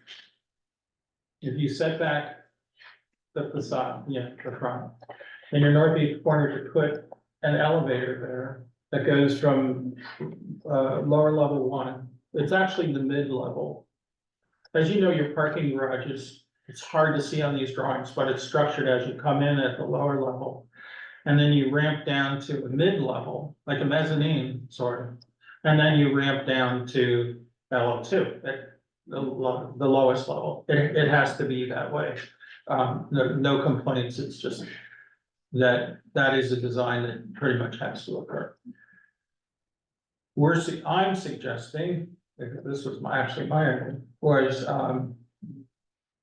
that we address the segregation of retail from tenants by coming down the access, the driveway, going into lower level 1, making a sharp right-hand turn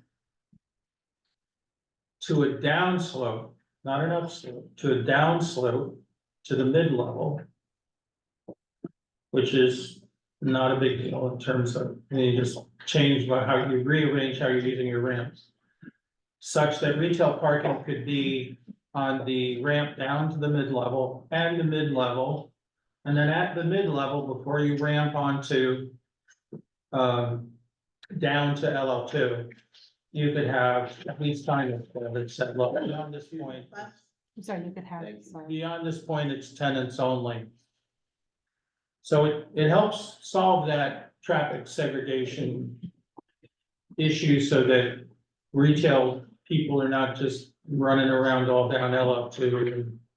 I know you said, oh, we're. Well, we're comfortable with it Yeah. in terms of the operations and we have the Yes. same arrangement elsewhere. So I'm not sure what the issue is.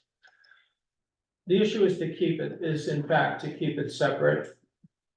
So that retail spaces are retail spaces. It's also such that,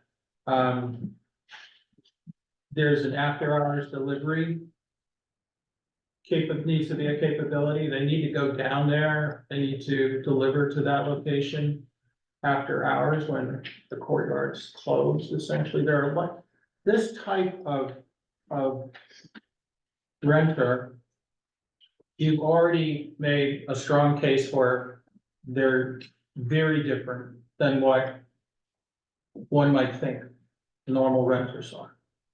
And you made the case in terms of the reduced parking commitment. You made the case that, oh, these are different. They're going to be Ubering everywhere. They're going to, and they will be doing a lot of deliveries, food deliveries, so forth, pickups and so forth. One way to handle that is to allow deliveries to occur into the courtyard, into the new lobby. Another way is when the courtyard, you can shut the courtyard down for the privacy of your tenants at some hour. At which time, now where did the delivery guys go? Where do they bring your midnight pizza? And there needs to be an answer. They're not gonna go to the loading dock, that's for sure. They basically would go down to L1, they need a short-term parking area there, and you've got to figure out how the pizza gets delivered. Up to, do they come down, pick it up, what do they do? It's very different than, oh, here's the on-street. You don't have an on-street, they can't stop on the street and walk in and deliver something. So it's for your consideration, I think. You could do it, you get more parking spaces if you do it a certain way. There's a way to gain more parking. More parking is good, even though, yeah, you're required to have a certain amount of parking. You have 10 more places, that's good too. It's an optimization. It's something that you might not have thought of, that you could look at. That's a good example of something, hey, gee, what if we did it that way? There's some issues now. If you made that right-hand turn, you'd go like kind of up a ramp and then the ceiling's dropping on you. And I mean, there are those kind of things too, that when you really look at a walkthrough of that location.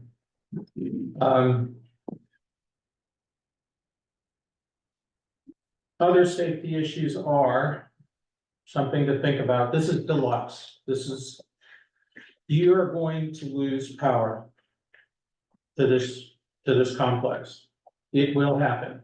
Not if, it will. So what are your tenants, your future perspective, deluxe upscale tenants expecting to happen when power is lost to this facility for an extended period of time, days? If you're lucky, days. We're very low down in Bernardsville on the tier of restoration of power. Downtown, it's like a week. Up in the mountain, it's 3 weeks to get power back. You are gonna lose power. We're not gonna be able as a town to support 180 people, 200 people. Now, they may just own this and they're in Florida, whatever. Where are these people gonna go when they have no power? So, a thought, just think about what you're gonna do. Remind you that the plan requires you to provide for emergency power. I know that wasn't addressed, but there's. Yeah, we haven't gotten to that in testimony. We'll address it when we get to our architect. So think about it, you've got space that's not designated, that's in your lower southwest corner. It's just there. Think about how you could do a make ready for emergency power. Or how you could implement it, and if you implement it, how many kilowatts do you want to implement? And how do you structure it? There are engineering solutions that are possible. But it will be immediately uninhabitable when you lose power. And all those people that are there are gonna have to go somewhere. We have to think about, as a planning board, we now have to think about this. Because you're upscale, it's potentially a selling point. It could be, lemons and lemonade. Think about that and think about, okay, where's the water coming from? Your water's coming from a well, which is electric, and it's gonna run for a while. But then there's no well water. What are you doing then? And you can set a horizon, you say, look, well, it's up to you. It's an opportunity to optimize. Okay, well, I think you've given us a lot of things to think about, Chairman. I think so. I think Well, that's the essence, and maybe it's sending you a letter, saying you may decide what the most efficient way to provide optimization suggestions to you are. I think we've hit the big ones. HPAC hit a big one, which is the group. And the whole idea is, how do we bring with good taste, how do we bring the perception of the height of the building down? And as Dan Lincoln suggested, you can do it by changing your architectural roof design. And it will be perceived to be a lower roof, especially in the dramatically high areas.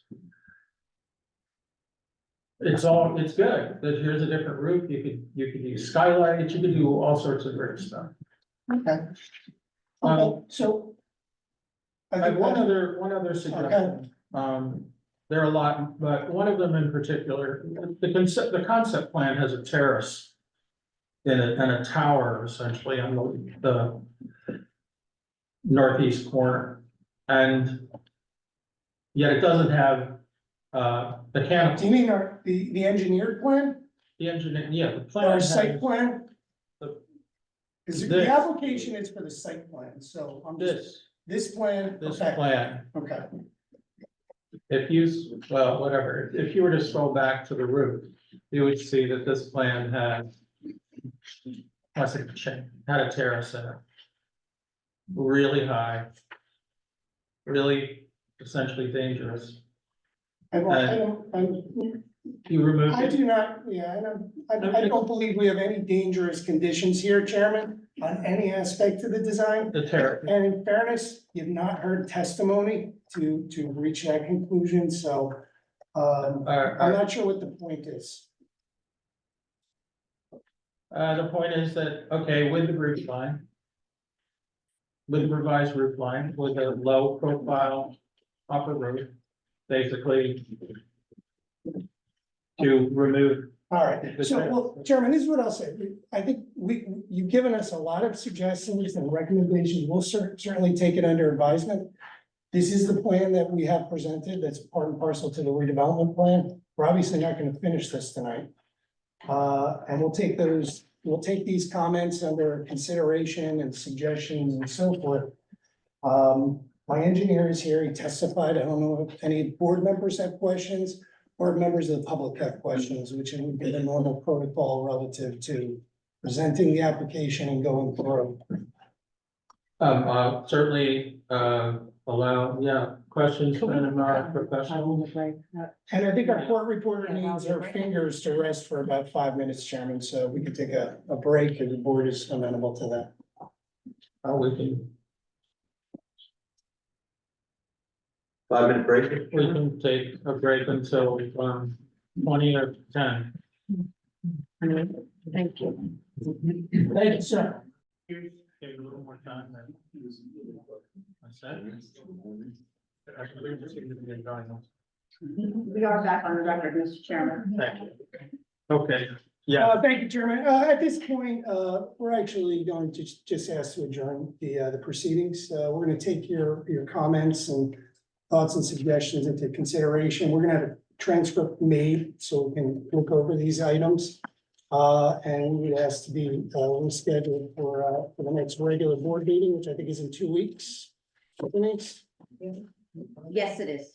Terrific. So we can do that with no further notice required. We are gonna have our traffic engineer back next time. So I don't know whether the board is hiring a traffic consultant. I know Mr. Simoff, I do know he's a traffic consultant, but he doesn't sit in that capacity. He's a board member. So we expect that we'll be able to provide our traffic testimony and get into many of the points that were raised here today, how the loading dock works and various items, how the garage works, and the testimony that you've not yet had the opportunity to hear from the applicant. Although we understand we've received your comments and thoughts in that regard. So with that said, and I will state for the record as well, Mr. Much is still under oath. He will be back here, our engineer. Public hasn't had an opportunity to question. I don't think the board had a full opportunity to question our engineer on his testimony tonight for that matter either. So he will be back and will return here in 2 weeks' time. We look forward to it. Before we adjourn, Mr. Chairman, if I may, because the issue was raised with respect to a traffic engineer, if the board wanted a independent traffic engineer to assist with the process or not, whether it's necessary or not. I don't know what the answer is for the board. The board will decide, and but since the issue is raised, a determination is going to have to be made at some point, yes or no. Which is suggesting that we were to do it tonight, so he's available when they're, If it's the pleasure of the board, it should be, addressed and certainly or start all over again, the next time, and traffic is testified to, and people haven't decided yet whether or not they want an expert. I mean, that determination should be made soon, right? And he is gonna be testifying in 2 weeks' time, so. But no, just the report's the report, right? It's been. Correct. That's it. Yep. So the question is, does the board wish to retain a traffic engineer? And if so, the applicant can address it if they want, and who, if so. My preference would be to ask Hal. He's the one that has the expertise in terms of whether he feels the report that's been filed merits the board getting its own traffic engineer. That would seem to be the most prudent use of our resources. I'm sorry, I didn't hear the last one. Yeah, I didn't hear the last. that would be the most prudent use of our resources. because if we are going to have a traffic report, and a review of their analysis ready for the next meeting, why don't we decide whether we want to have an expert tonight and then leave to you the decision after you talk to Hal whether to go forward with the retention of an expert, if that is procedurally appropriate. It's the board's discretion to determine which experts they feel they need to assist the board in making determinations. And the applicant is free to address, but in any way, shape, or form they want. But the fact of the matter is, generally, if the board needs an expert, it is paid out of the escrow provided by the applicant. What I'm suggesting is that we authorize it tonight, but authorize Bob not to go forward with it. If he talks to Hal and determines that Hal's sufficient to provide that expertise. Do you have any objection to that process? I know, listen, I think it's the board's discretion, if they want to hire a professional for a conforming redevelopment project, if that's what you want to do. We would just ask, if you're gonna have an expert, that they be here at the next meeting, and we'll have done their reviews, and I don't know if it's gonna be somebody from Ms. Brightly's firm or whomever. We would ask that we be provided with notice. We're gonna defer to Hal, and Hal's gonna say you should have one. We'd like to know who it is and be able to interface with them. This is a straightforward traffic study. for a conforming plan, so.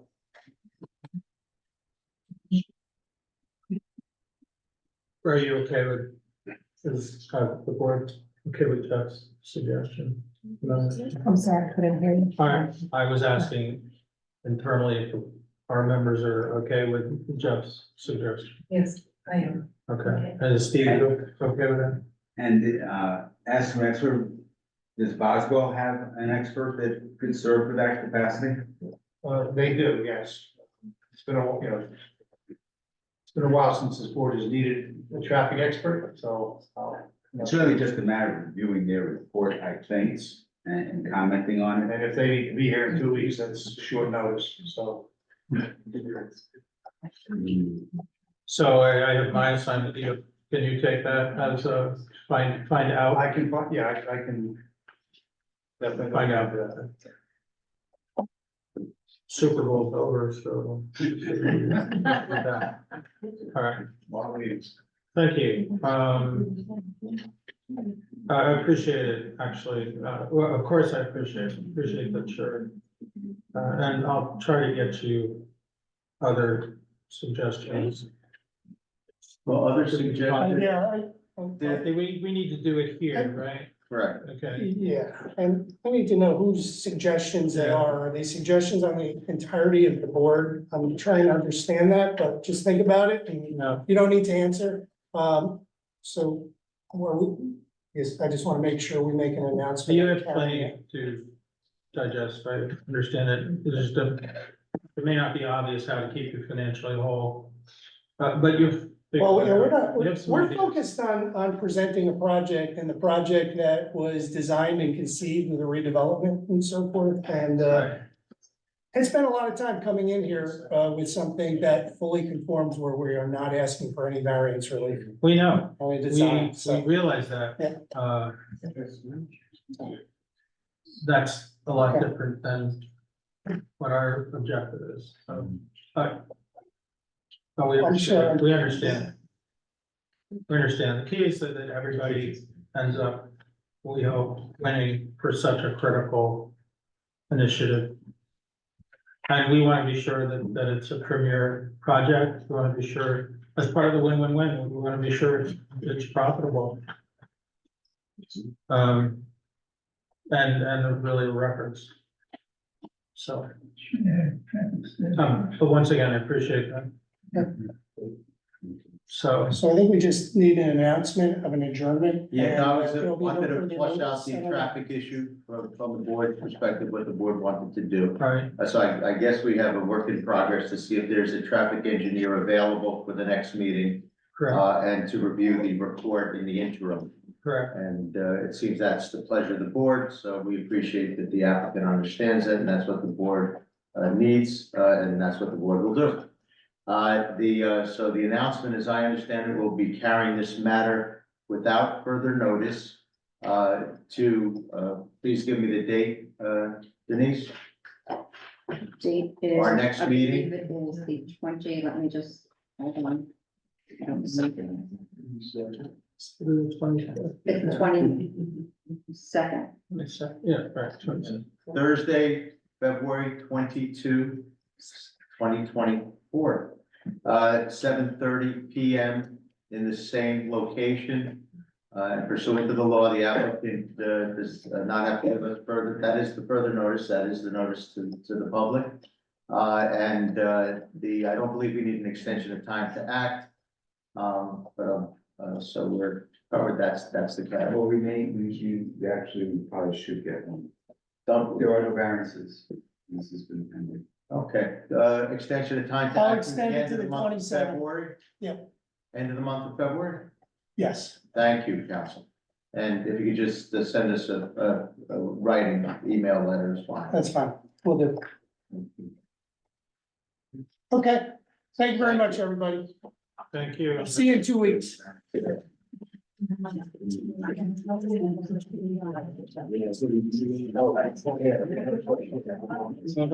have others.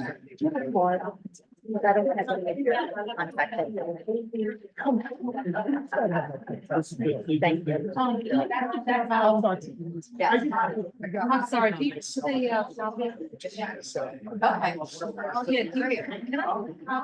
just take a picture of the meeting to mention. So that was first. Oh, it was, okay. Yeah, they're right there.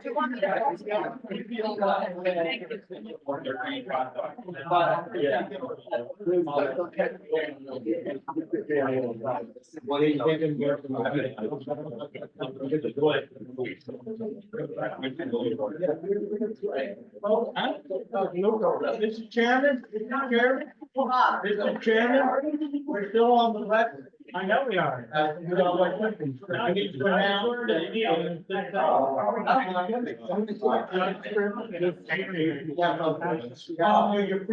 Yeah, how many days is that? Because I think I. Chairman, that I- doesn't have to use his camera. Can I? Oh, yeah. Yeah, yeah. I think I probably written more than 5, but that's fine. Thank Thank you. you. Thank you. Appreciate it. Okay. Thank you. Take care. Take care. So nice to see you. Thank you.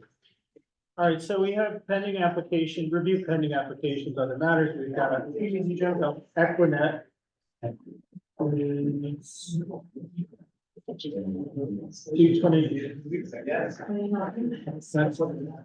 No, they're not scheduled yet. They're not scheduled. They gave us an extension of time until, I'm sorry, I can't hear you.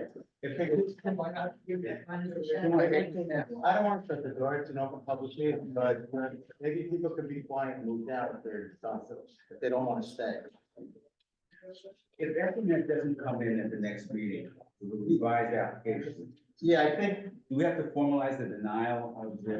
no, here's, thank you, I did want to address that.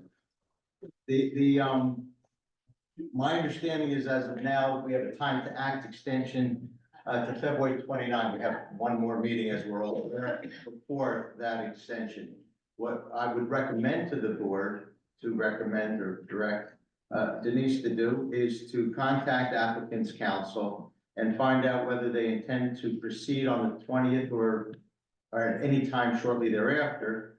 And in which case we can decide whether to accept a further extension of time or at a certain point, and it's not quantified in the law, it's reasonable, the board can decide more appropriately, the applicant may want to withdraw the application without prejudice if they're not going to proceed.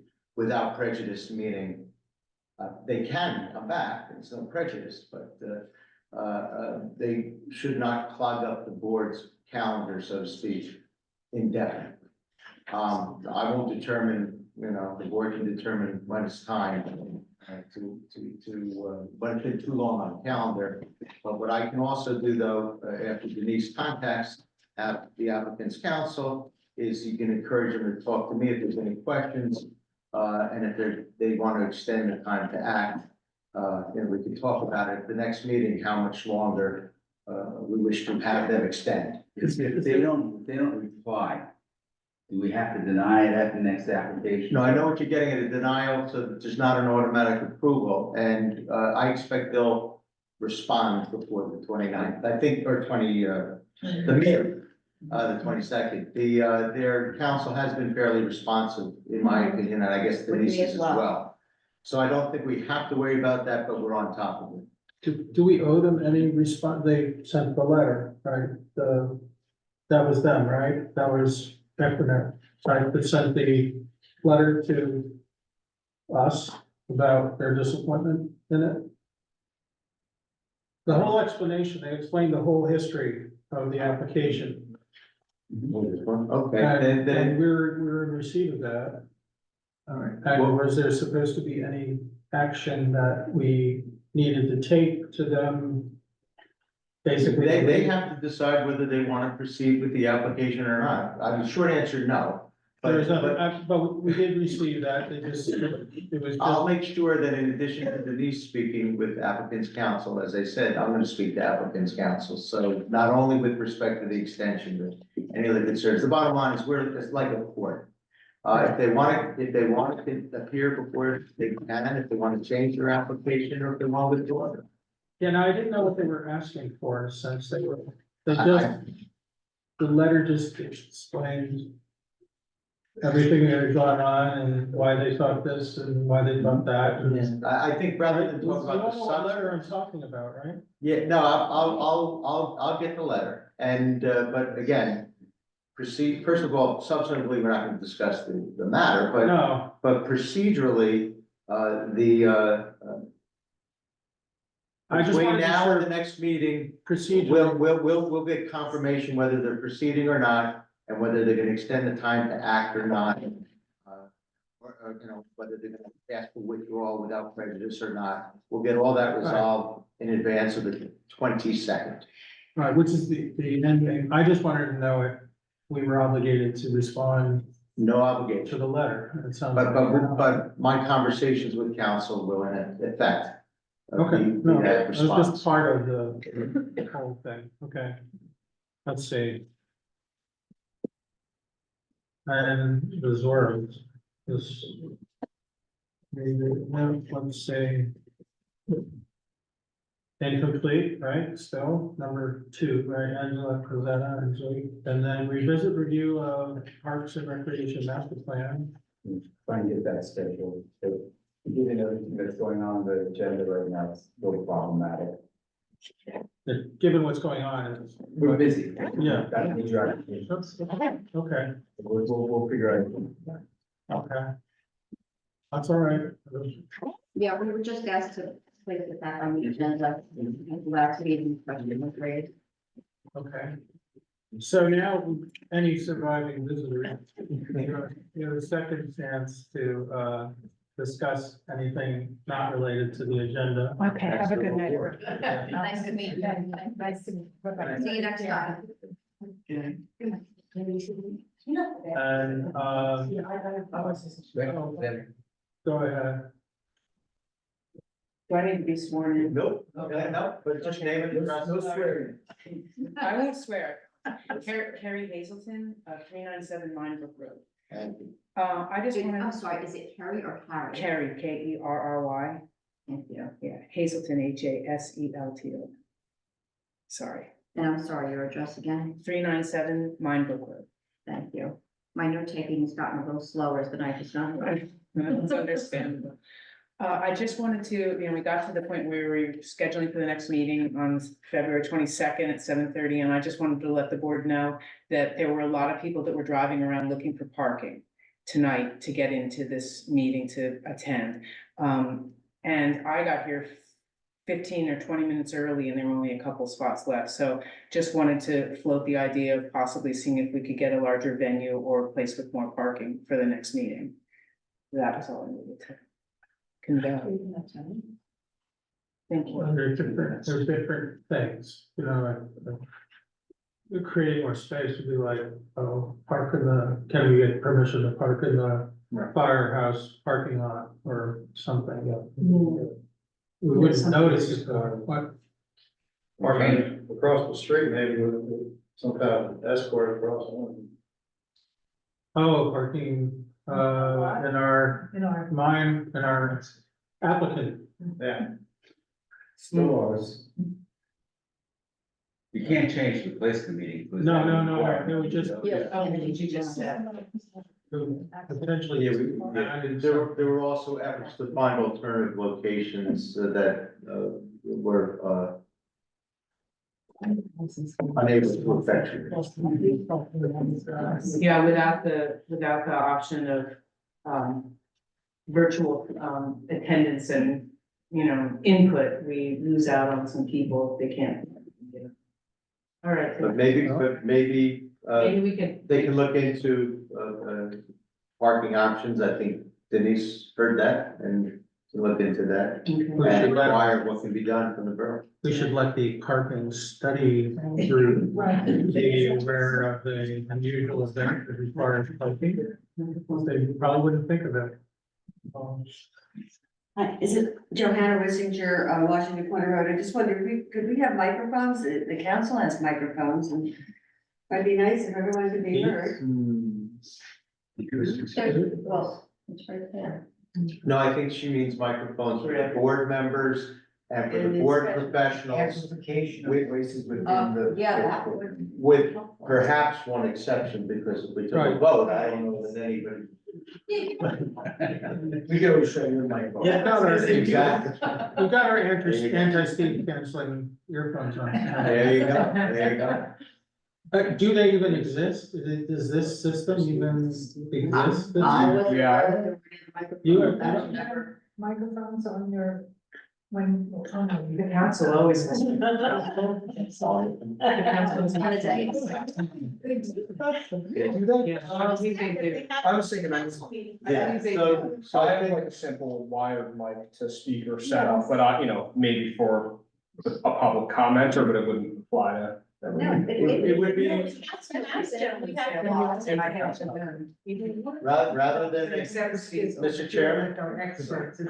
Mr. Chairman, rather than a dialogue at this point, maybe inquiry could be made Yes. with the chairs, with the board's permission to the borough to see if microphones can be available for one or more of the following: the board members, the witnesses testifying, the board professionals, with the exception that we are all aware of, and then members of the public, when they speak, can utilize the microphone that the witness is using, if we can't get an extra one.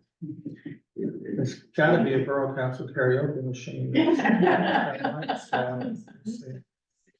All right, so that's. I'm not used to we're gonna playing leave the it string guy in the comedy routine. We're gonna ask, we're gonna ask This is what we. you have after hours. Right. I have no action. Denise, we're gonna ask the, Anthony or whatever, about what the council uses. Yeah, I will, but the That's good. interesting thing is, he's the one that showed me this and said that this is what they do, so now I'm really confused. But I'll Let's be go public back and try to figure out if we could get microphones to amplify people's voices. It's not too difficult to request. No. We'll see if it can be accommodated.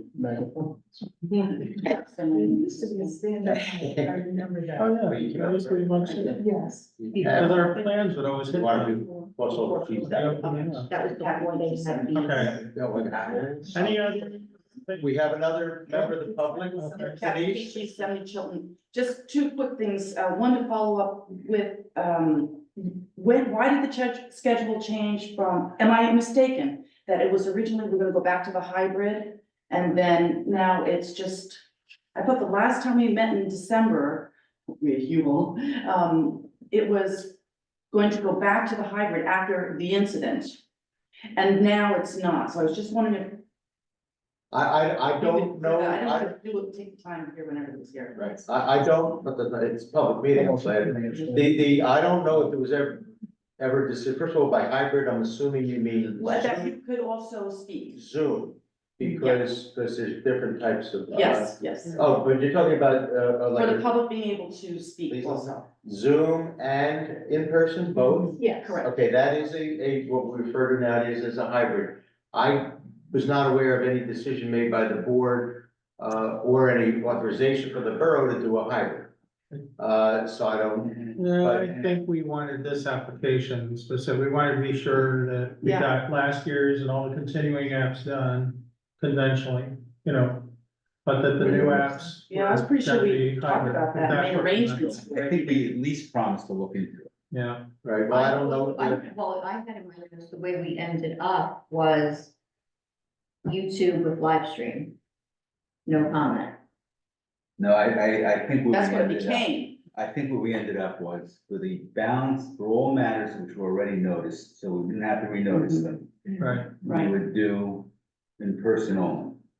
But going forward in the after the year, we would at least look into the possibility of doing hybrid meeting in which there was actual public participation in the room and also via Zoom. That's what I remember. Now, For hearings as well? for hearings as Well, well. again, that can, and if I understand correctly, then, there was not a commitment to do that, but, to look into it.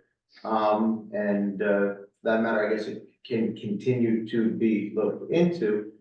There are there are issues and cases out there with respect to the difficulties of trying to do hearings different from public comment in a governing body meeting. In fact, there's a whole set of different regulations under the protocols for handling remote proceedings.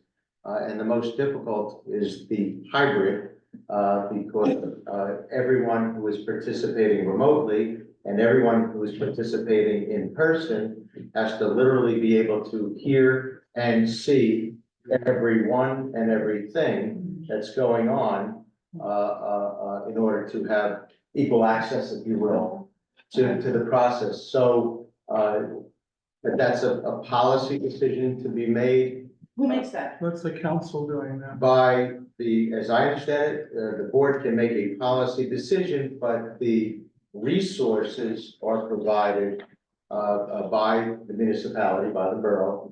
And a policy decision that is made is gonna have to take into consideration, in my opinion at least, the resources and the impact those resources have on the ability to ensure due process under the state and federal constitution for people to be able to participate remotely the same way people are participating in person and vice versa. Okay, And including gauging credibility of witnesses, et cetera. It becomes difficult. So those are just things for the board to consider, given the resources that may or may not be available to the board to utilize to try to enhance the likelihood that such quasi judicial proceedings can take place and ensure the due process of everyone. That's what they say in the regulations. actually. Let me ask you a question. Is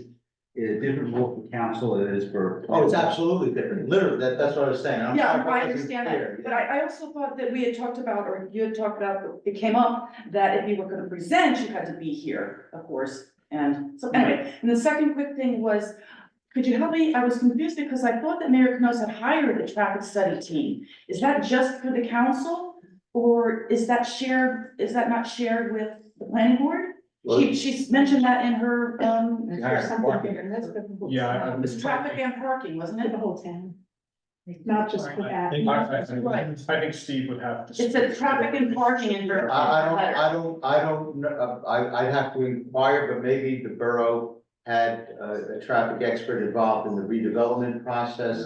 But I don't know if they did or they didn't. But the planning board doesn't have But access. the planning board, at least as of yet, has not retained Okay, a traffic, as you heard, Yep. it appears as if we will. okay, thank you, all right, but the two were separate. I'm sorry, we might want to wait a minute, just. Got it.